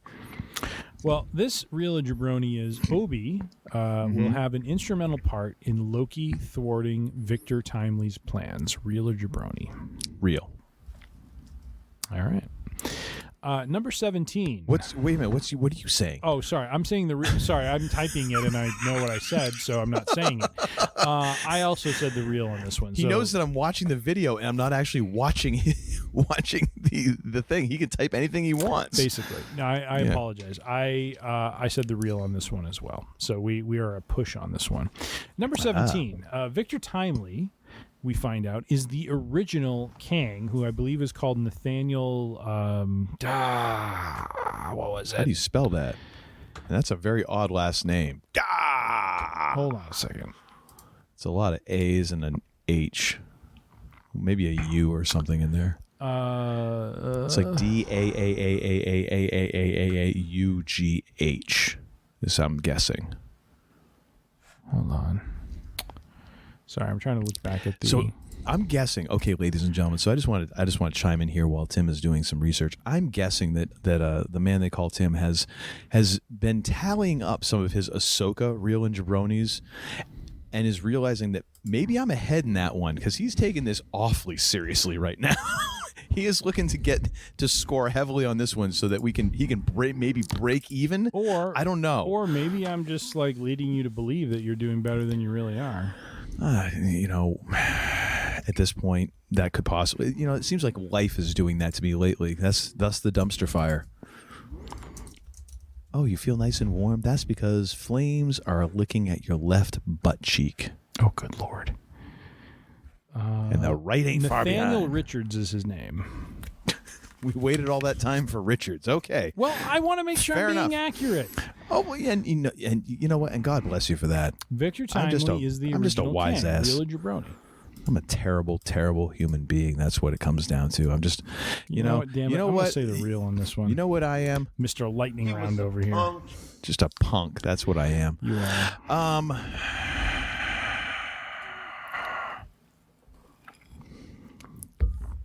I'm going to go real. Why not? Sure. Go down with me. All right. Number 18. The Council of Kangs are the primary antagonist of Loki Season 2. Real or Jabroni? Now, for those who may not be familiar, at the end of Ant-Man 3, one of the various post-credit scenes was of the Council of Kangs, which is basically all of the various Kang variants congregated at a particular place. And so will they end up being the main antagonists of this show? Which I got to say, that was kind of underwhelming in a way. The more I've thought about it. Well, it was kind of like, meh. It kind of revealed the limitation of the character in some ways because, I kind of go back to, and maybe it's the way they built, Kang. I was very disappointed. I wanted to see Ant-Man 3. I wanted Scott Lang to die.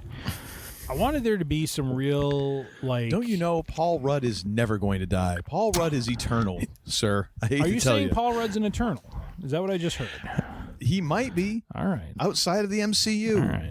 Either that or there's a painting that's aging in his place. I wanted to He will bury us all. Some real stakes being introduced here, and I think this is the primary problem with Kang right now, is there aren't stakes that people really buy into right now. Thanos was a threat. I don't know that people buy into Kang being a threat. Seeing 1,000 Kangs congregated in some, space emporium or whatever you want to call where they were, the Coliseum of Galacticus, the Candlestick Park of Kangs. Yeah, it's like, what the heck is that? They're all together. So what's the threat? They're all together. Go attack them. Go bomb them. Take them out. So I'm going to say Jabroni on this one. I don't think Council of Kangs are mountain to a hill of beans on this season. So the weird thing is, like, from a logistical standpoint, I agree with you. I don't think it comes off as cheesy. It doesn't come off as nearly as intimidating as I think they thought it was going to be. All of those things. However, given the timing of just how things are set up, man, it does make for what seems like an obvious setup into this.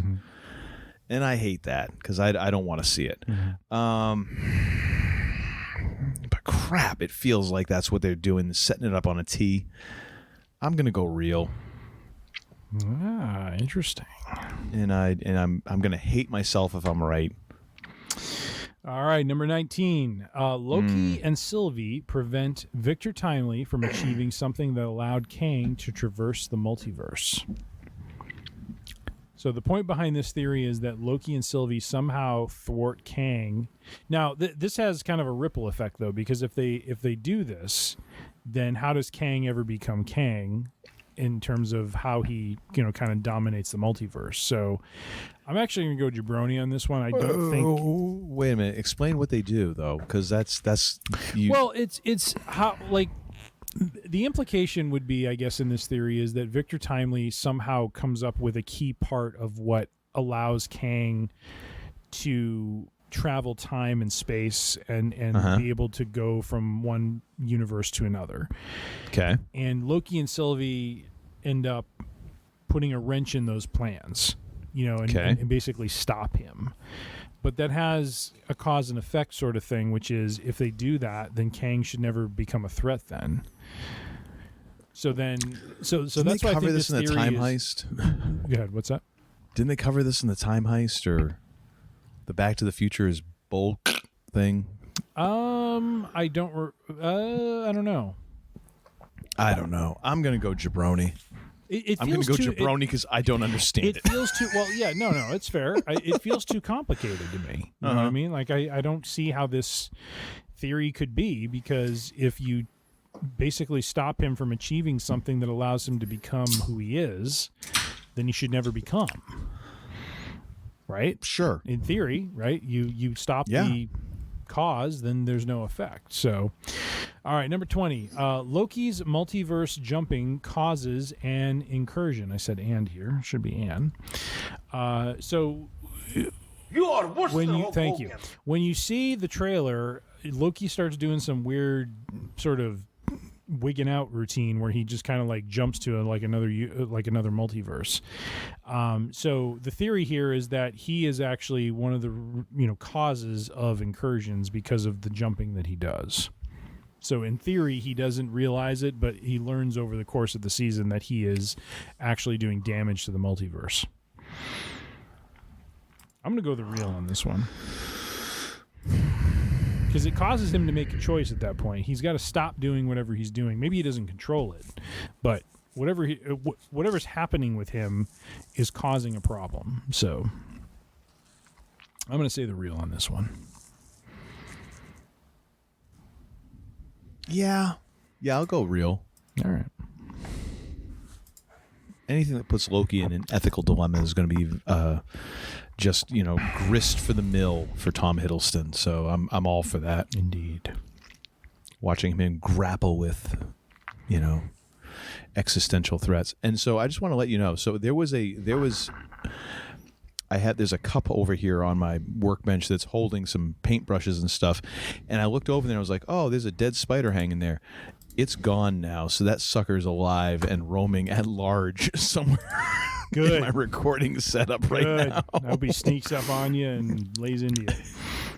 He's going to creep up on my shoulder. He's going to co-host in about 5 more questions. Oh, I'll take that as a real.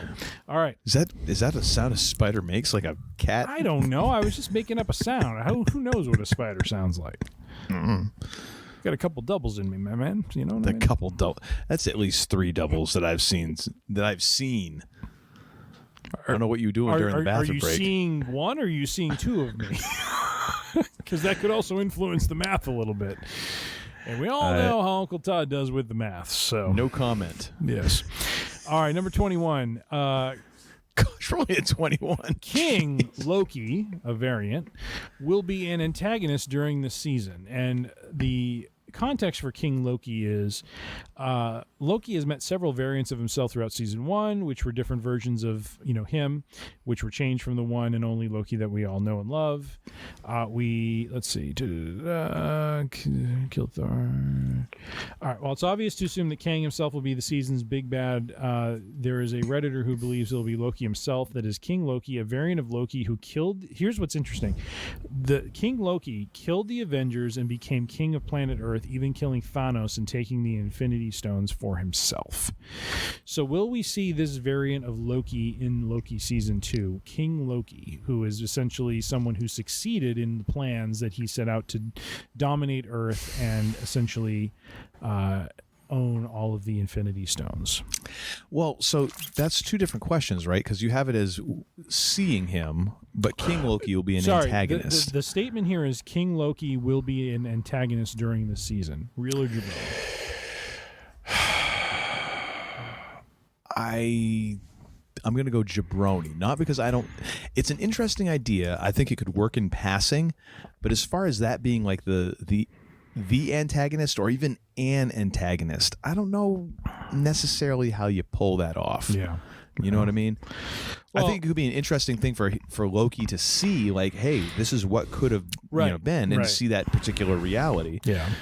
But I don't think it necessarily works. Yeah, it feels like too much for what the season. I mean, this season's only going to have 6 episodes, so how many did the first one have? Was it 6 too? Good question. Let me check that out. I think it was, because I think we were both kind of like, "Whoa, this is it," and they did a very good job. Yeah, it was only 6 episodes. I remember. Yeah, they did a very good job pacing that out and giving you like fairly satisfying episodes. Yep. But yeah. It seems like a lot to add that in. I mean, you're dealing with Kang, and now to add like a Loki variant that he's also doing. Yeah, that seems unless like the Kang, unless the Kang, jeez, unless Kang is the Rock using says. that exactly. The Kang says, unless he's using Kang is using King Loki as a surrogate in somewhat the way that Thanos was using Loki as a surrogate in the first Avengers movie. I don't know how that works out. Yeah, it gets real busy real quick. Yeah, it does. And we've seen a lot of stuff from that trailer, and it feels like it could fill up this season pretty quick. Yeah. Agreed. All right, number 22. And I said jabroni on that as well. I don't think that's going to be a thing. Number 22. Loki's variants will assemble to take on the Kangs, which I thought was kind of interesting, that you have the Loki variants taking on the Kang variants. Like, that's something we haven't seen yet. Now, maybe the Loki variants all lose, but nonetheless... so we're almost getting like an on your left sort of moment kind here. Of. I don't know. I'm going to go the real. I'm going to go the real on this one.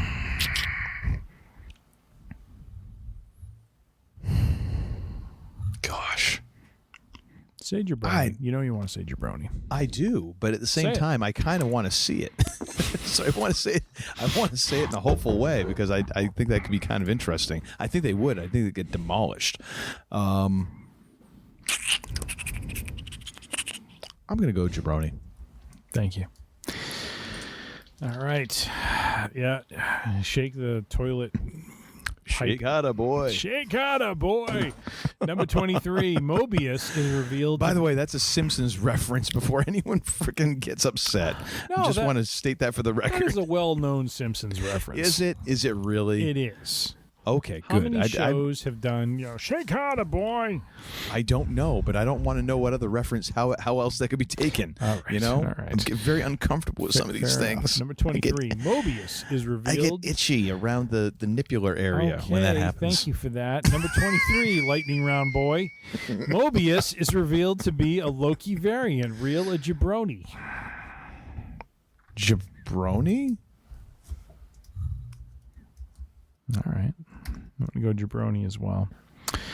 I think this one's interesting, and this was actually one that we kind of had as a real jabroni from season 1, except it didn't involve Sylvie. Sylvie is revealed to be the Enchantress. Now, the real jabroni from season 1 that I want to refer back to is we had one called the antagonist of the show will be a character from the comics called the Enchantress. And that was not the case. But what's interesting about Sylvie is she very much exemplifies the qualities of the Enchantress from the comics. So I'm actually going to go the real on this one, because I think it'd be kind of an interesting twist to everything, that all this time he thought, she was someone who was kind of, like a part of him in a way, even though she was a variant, but ends up being this totally other character. It would, I could see it. I see it. I understand your point. It feels, and I can't shake this feeling, it feels very much like Austin Powers 2 when we find out that Elizabeth Hurley's character has been a fembot all along. Yeah. Sort of feeling. And I get it. But it plays to the Sylvie character because she's deceptive. It does, but... So, I just want to call that out. No, totally. I'm going to go jabroni. All right. Just to be contrary. Number 25, Galactus will debut. Real or jabroni? Jabroni. Yeah, I think so too. I think Galactus is. They've got to be saving Galactus for Fantastic Four. Yeah. They gotta be saving Galactus for like the next like arc. You know what I mean? Like, well, it's a gigantic, overarching villain. It's an Avengers level villain. Yeah. Yeah. I mean, you just can't throw that into. Of course, that's how it's going to happen. He'll show up in like episode 2, right after Mephisto. Yeah, of course. Yeah. Number 26, Loki will team up with Doctor Strange and Wanda. Jabroni. Yeah, I'm going Jabroni on that one too. Just from a payroll standpoint of view, I don't see that working out. Nice. All right. Oh, you know what? I totally skipped over the fact numbers 13 through 26 were part of our subsection we call "What's Up with That?" Ooh, what's up with that? What's up with that? All right. And that's the reason why I've never dropped that song in. I just like to hear your rendition of it, sir. Thank you very much. Thank you. It's great. It's one of the joys of my life. Well, see, now what we need to have on tap is we're now entering into our final section, Johnny Cash inspired, called "When the Man Comes Around." I ain't got that. Sorry, I don't have that loaded up. But I do have this. We'll take this. I'll take the conga line anytime, my friend. I'll take the funk. That's right. Hit it. Yeah. He was a punk. I can't do that scream you do that. Yeah. You are worse than Hulk Hogan. You are sprinkling those in a masterful way, my friend. Well done. Well done. Yeah, thank you. All right. When the Man Comes Around, number 27. Yeah, we get a little morbid on this section, but Kang. This is Tim's favorite part. Like, who's gonna die? Let the hate flow through you. All right. I'm going the real on this one. Kang will kill Mobius. We're going to start having some freaking stakes in this, man. I want to see Kang do some damage. I want to see him take someone out. Mobius is the man. It is tempting. I'm going to go real. All right. You're going Jabroni, aren't you? No, I went real on this one. Oh, okay. I went real as well. I'm surprised you just don't go real for all of these. Like, everyone dies. No, everyone dies. I try to be fair. You answer you answer before me many times. I try to be a bit fair here. You know. Well, no, I just know your affinity for characters dying. I'm just surprised that like every single one of these isn't like for character. It's a story. You know, forward the story kind of tool. You know, like let's build up the bad guy. If I ever get a chance to write the real and Jabronis, and I don't, because quite honestly, I'm a lazy mofo. This last section will be rechristened "Everybody Dies in the End." I think it sounds cooler to name it after a Johnny Cash song. Oh yeah, I mean, totally does. When the Man Comes Around. All right, number 28. The TVA will be destroyed. This was an interesting theory. The idea behind this being that whatever events take place during the season leads to the TVA essentially getting wiped out, which kind of adds to the chaos of the multiverse because now you don't have any authority or group that's managing, you know, anything around the timeline. So, and is this let me see here. Okay, I'll go with real on this because this could be done and then undone. You know what I mean? Fair enough. Fair enough. I'm going to go the real as well. All right, number 29. We will learn Loki himself is the catalyst for the multiverse, meaning his presence, his existence, who he is the reason the multiverse had started. I'm going to go real, if only as an appreciation of one agent of chaos for another. All right. I'm going to go Jabroni on this one. Number 30. Loki takes over the TVA and uses it for nefarious means. So we have a little bit of a heel turn here. Real or Jabroni?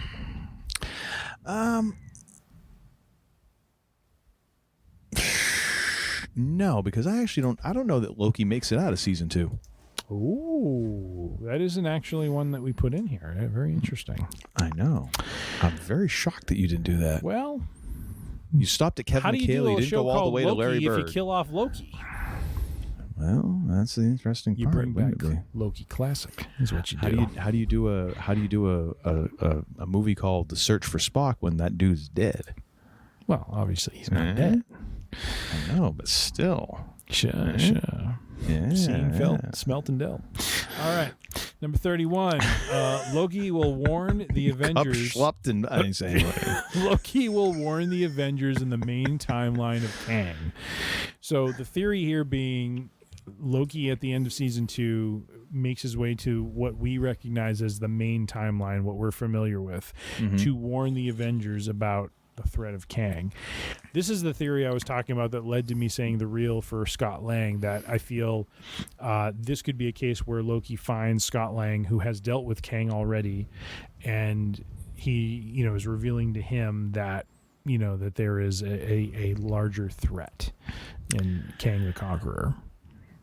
Man, the only thing is we know we're not getting another Avengers movie for quite a while.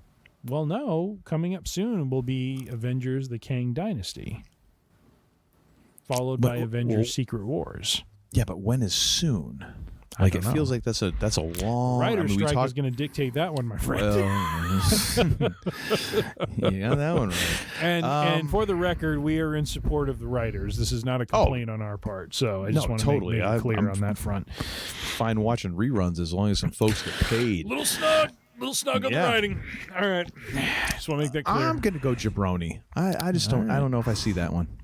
I think it'd be kind of cool. Like the thought behind the theory is that it'd be kind of a full circle moment for Loki being the one coming to Earth to wipe it out and to take it over, and then being the one who comes back to kind of warn them of the thing that's coming to wipe them out. So. Oh no, I think it's cool. I don't necessarily seeing it be the way that they're telling the larger story that it feels like they're telling. Although, and again, some people have said that, it's almost like, we're almost in the territory where in Apocalypse Now territory, Willard has made it up the river and he's there with Kurtz, and do you think I'm a madman, or do you think my methods are unsound?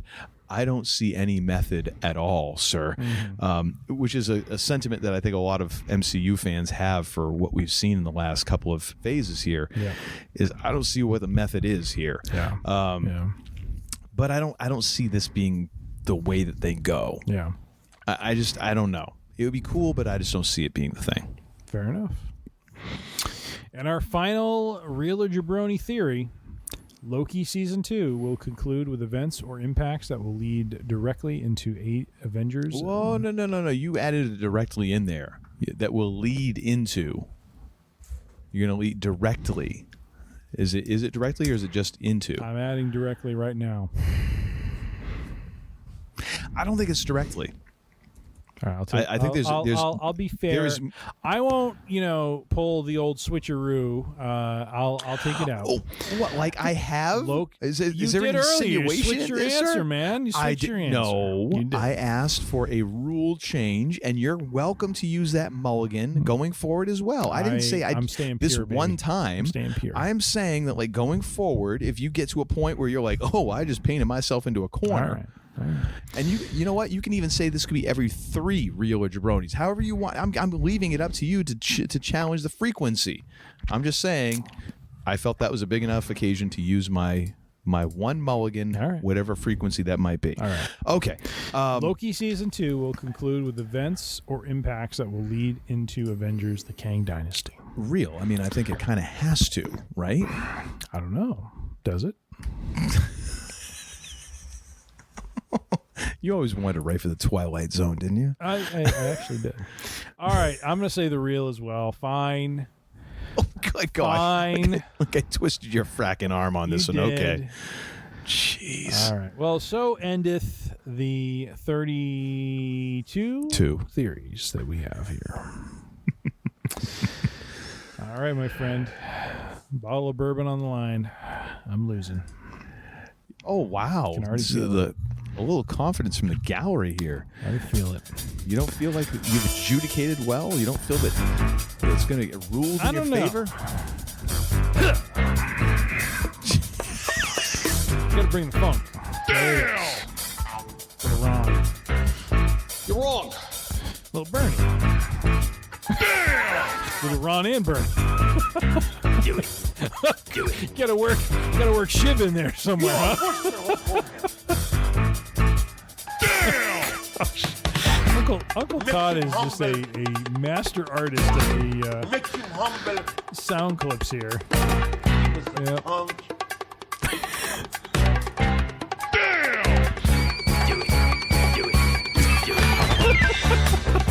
my God.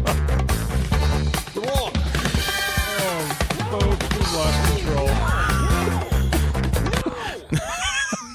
Anyways, that was hysterical. All right, sir. Well, not bad considering I've only got 10 clips to work with. I mean, that's pretty good. That is very good. That is very good. So, all right, much respect. Well, thank you for digging through all of those in a speed round of preparation for this episode. Yeah, folks, this is the text I got yesterday from Uncle Todd. Oh, by the way, Monday night will work great. It's like, oh, great. Now I got to get an outline figured out. So 1 hour later, I got it all sorted out, ladies and gentlemen. So that is the thing I love about this is the fact that Tim has always been the prepared one in our friendship all these years. Always the one who's ready. I'm the one who's scrambling around like a madman. That I was prepared to take a rock bottom in the backyard of my friend's house on a summer evening after we've consumed some beers and on a root and a rock and probably got only knows I what think else. I probably had a back problem introduced that night, but I took it like a champ.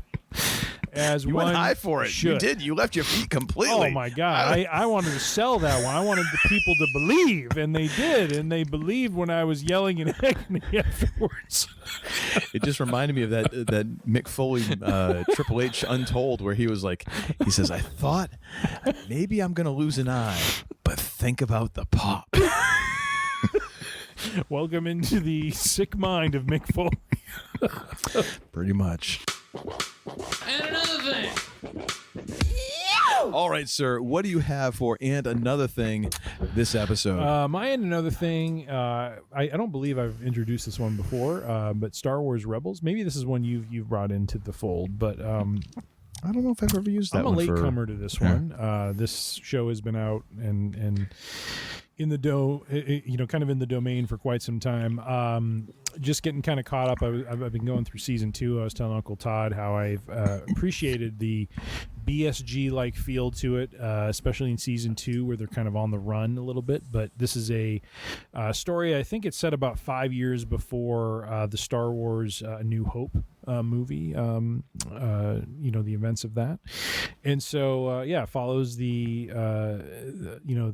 journey of Ezra Bridger and the group known kind of as the Ghost Crew: Sabine Wren, Hera Syndulla, Kanan Jarrus, and Zeb.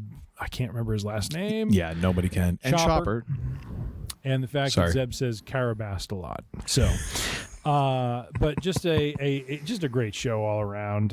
Very much enjoying it. Not as kid oriented as Clone Wars was, and really I'm kind of catching up on it for the purposes of watching Ahsoka and trying to understand kind of the deeper meaning behind some of what's going on, since Ahsoka has essentially been kind of dubbed like Rebels season 5.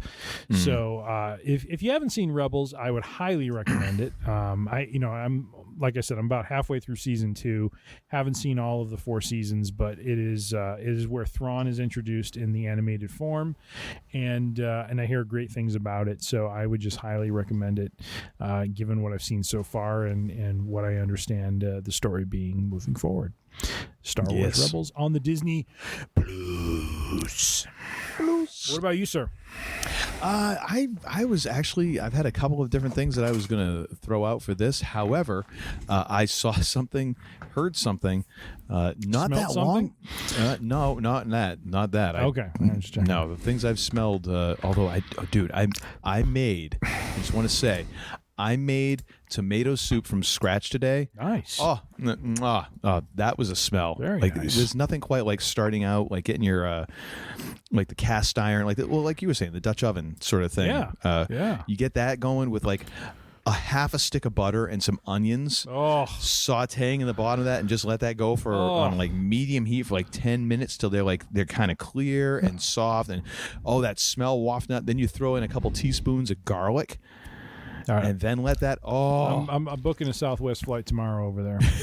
You want to talk about that smell? I highly suggest that. Southwest. However, no, not Southwest. Oh dear God. I'm sorry, but is someone actively peeing on my leg right now? Because that's what it smells like in this death tube flying through the sky. Anyways, no, I caught this video just not that long before we were recording, and I'm like, okay, this is now my in another thing because it's flipping phenomenal. Nice. So back years and years and years and years ago, in the before times, I worked at a job where we all used to. This is how old this was. We would all get a chance to choose a CD in rotation. So you'd listen to someone's CD, and then you would choose the next person had their choice of CD, and you would kind of rotate through, day by day, week by week, and all that. Worked with one woman who 9 out of 10 times would play Joni Mitchell, which has just been one of those things that it's almost like when you get sick on a certain type of alcohol and then you can no longer even smell that anymore. That's kind of how I feel about Joni Mitchell. And I don't enjoy that fact because I acknowledge that, the great songwriter and all that. I just can't do it. Like, the memories of that woman tied in with Joni Mitchell are just, that's like my night on 18 tequilas, and now I can't even smell margaritas anymore. However, that being said, my and another thing is a cover of Joni Mitchell's Big Yellow Taxi by Scary Pockets and Tal Wilkenfeld. So Tal Wilkenfeld is bass player extraordinaire, songwriter extraordinaire, kind of cut her teeth as a teenager touring with Jeff Beck as his bass player. And if you look up Tal Wilkenfeld on YouTube, you'll find, of course, this incredible bass solo that she does. I think it's like the version that'll probably come up is the one at like Crossroads Guitar Festival in front of like 60,000 people or something. And she's just going off. And Jeff Beck, who is one of those dudes who's otherworldly guitar player, like the guitar player's guitar player, is just sitting there just gawking and just being like, oh, that's so good. Which is one of those deals where you want to make the person who is like so good go, wow, that's awesome. Like that's incredible. Scary Pockets kind of being this I don't know what their deal is, but it's kind of like a collective that, does these, they do a lot of like covers in totally different styles. And this cover of Big Yellow Taxi actually made me go like, wow, I just listened to a Joni Mitchell song and I was happy about it. Which ain't been the case for at least 2 decades. So, yeah, you need to listen to this. It's fun. I love the fact that Tal has such a unique voice. It's not her singing voice is not necessarily the voice you would think of when you see her. But she is such a great musician, such a badass. I'm so glad I had a chance to see her last year live. Actually had a chance to like meet her, which was kind of cool. But just a great cover, and check out all the Scary Pockets stuff because they are just sickeningly good. Even the stuff where I'm like, nah, not my jam, still incredibly like imaginative in the way that they'll take a song and kind of tweak it and make it their own. So it's great stuff. Great stuff. Very nice. Very nice. So check that out. All right, well, it's about time for us to tie this thing together because we're almost at 2.5 hours. So let's kick this thing home. For a Loki reel and Jabroni, what the heck? Well, that's what happens when we start talking Ahsoka and wrestling, and Ahsoka, and in your case, The Rock. 4 bourbon doubles later. I had 2. You had to check yourself there for a moment. I had 2. Hey, who's shaking the toilet pipe thing at someone? And I'll continue to do it. It's not me. Because you know what? I ain't cleaning down here, so it ain't going anywhere. So thank you all to the folks who tuned in and listened. We do so appreciate all the members of the Free Range Idiocy congregation. If you're wondering what the Free Range Idiocy congregation is, it's just folks who dig this show. We don't even pass the collection plate, ladies and gentlemen. We think of ourselves as a very, the very easy entry, nicer cult. That's how we look at it. We don't have uniforms or anything like that. Just listen to the podcast, and therefore, bada bing, bada boom, you're in the congregation. And how do you join, you might ask? Well, funny you should ask that. We've got a website, much like, you can go there and read our holy scriptures of idiocy, or as we like to call it, listen to the shows. You go to freerangeidiocy.com. You'll have all of our episodes right there. You can download them once, one at a time, or you can download them all. You can subscribe to the Podbean app right there. If you say to yourself, I've got enough apps in my life, unless you're talking mozzarella sticks, I'm out. You can go and find us on one of the podcast purveyors of your choice. We are on Apple Podcasts. We are on Spotify, Pandora, whatever the hell Amazon's podcast service is called. Just like say, Alexa, play... Yeah, Alexa, play Free Range Idiocy, and your microwave will start playing it. I don't question how it works, and also the FBI is listening, so enjoy. And then we're also on Google Podcasts, a whole bunch of others. You can find us, just search Free Range Idiocy, and we'll be there. If you have any questions, thoughts, concerns, suggestions for a show, or you just feel like haranguing somebody, send all of those to Tim at freerangeidiocy.com, and he will get back to you post haste, if not sooner. And, social media. Find us on social medias, because why not? Because that's what everyone does. That's what all the kids love. Of course, we're not on any of the social medias that the kids love, because we ain't on the TikTok, because I ain't getting on the TikTok. I don't know how to do it. I don't know what to do. I don't know anything about it. TikTok, baby. No, I'd pop a hip out and things. My back, my neck, and my back. But you can find us on all the old people social medias. We're on Facebook. We are on YouTube. We are on Instagram. I'm pretty sure Tim is still on MySpace. Him and like 5 other people. It's kind of spooky, Deal with the honestly. old social network, baby. Exactly. I think Steve Austin is still on MySpace. That's the one place he actually posts. Little snug. But all of those are at Free Range Idiocy. And now I'm going to turn this over to the lesser idiot of the two idiots on this show. And not before I ask the second most important question of all times in human history. The first, of course, being what is hip. Second being, the hell did we learn this episode? We've learned the following tonight, my friend. I need money. We've learned that the man they call Tim is a fantasy football maven. He is going to be, 12-1 going into the playoffs, and You're wrong. is excited to see the success that his team will have. You're wrong. 500, ladies and gentlemen. 500. I'm calling it right now. Don't pay any attention to the negative person over in the corner there. All right. Ahsoka. We are bullish on the final 3 episodes of Ahsoka. It has been phenomenal. Yes. Let Ron Simmons speak truth to power. Let me talk to you. It is a phenomenal show, and if you have not watched it, do get caught up and do check it out. The debut of Grand Admiral Thrawn will be nothing short of phenomenal, given what they've done thus far. Uncle Todd and I, a little nostalgic for the return of The Rock to SmackDown, the People's Show. You are worse than Hulk Hogan. He's not worse than Hulk Hogan. He's better than Hulk Hogan, and it was wonderful. He is humble. That is true. But The Rock, great to see him back in action, talking smack and laying the smacketh down on all the candy asses. Yes, sir. That's it. Real Jabroni, man they call Tim. Feeling a little skeptical about his picks, both here and for Ahsoka, and so we'll see if he goes 2 down to Uncle Todd or if he breaks even. We shall see.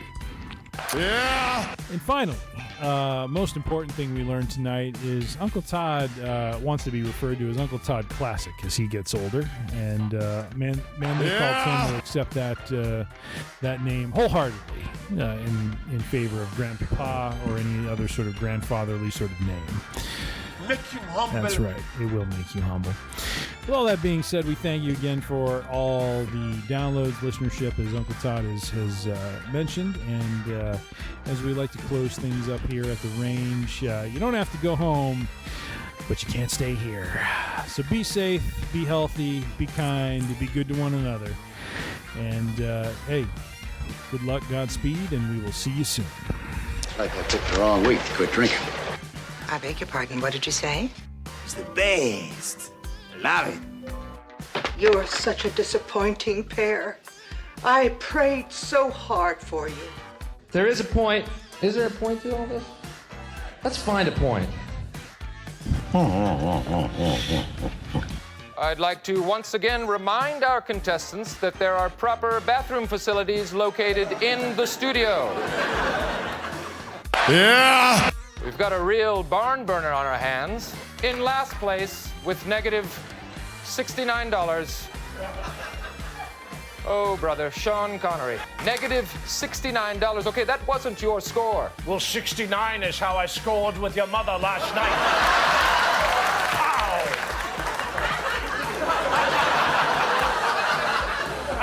let's just move on to the category for Double Jeopardy. Get out.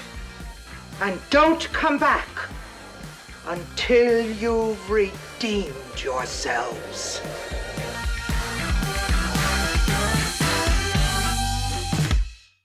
Good luck and Godspeed. That's right. Wow, you're tagging a few. You're putting a move on some of these things.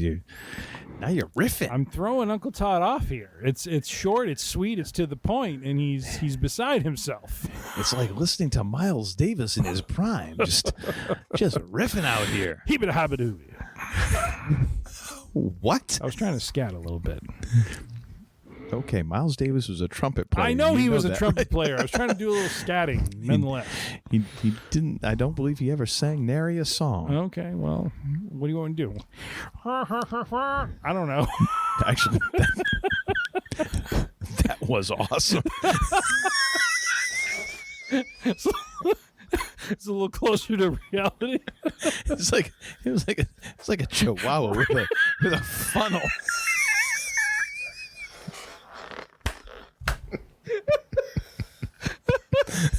Except he backed up to the funnel.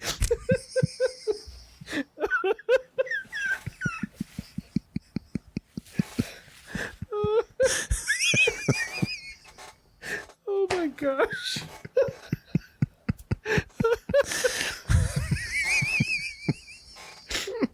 Oh my gosh. Yeah. I'm done. I tap out. Little snug. Little snug. Man, they call Tim Classic calling it. Now get the hell out of here!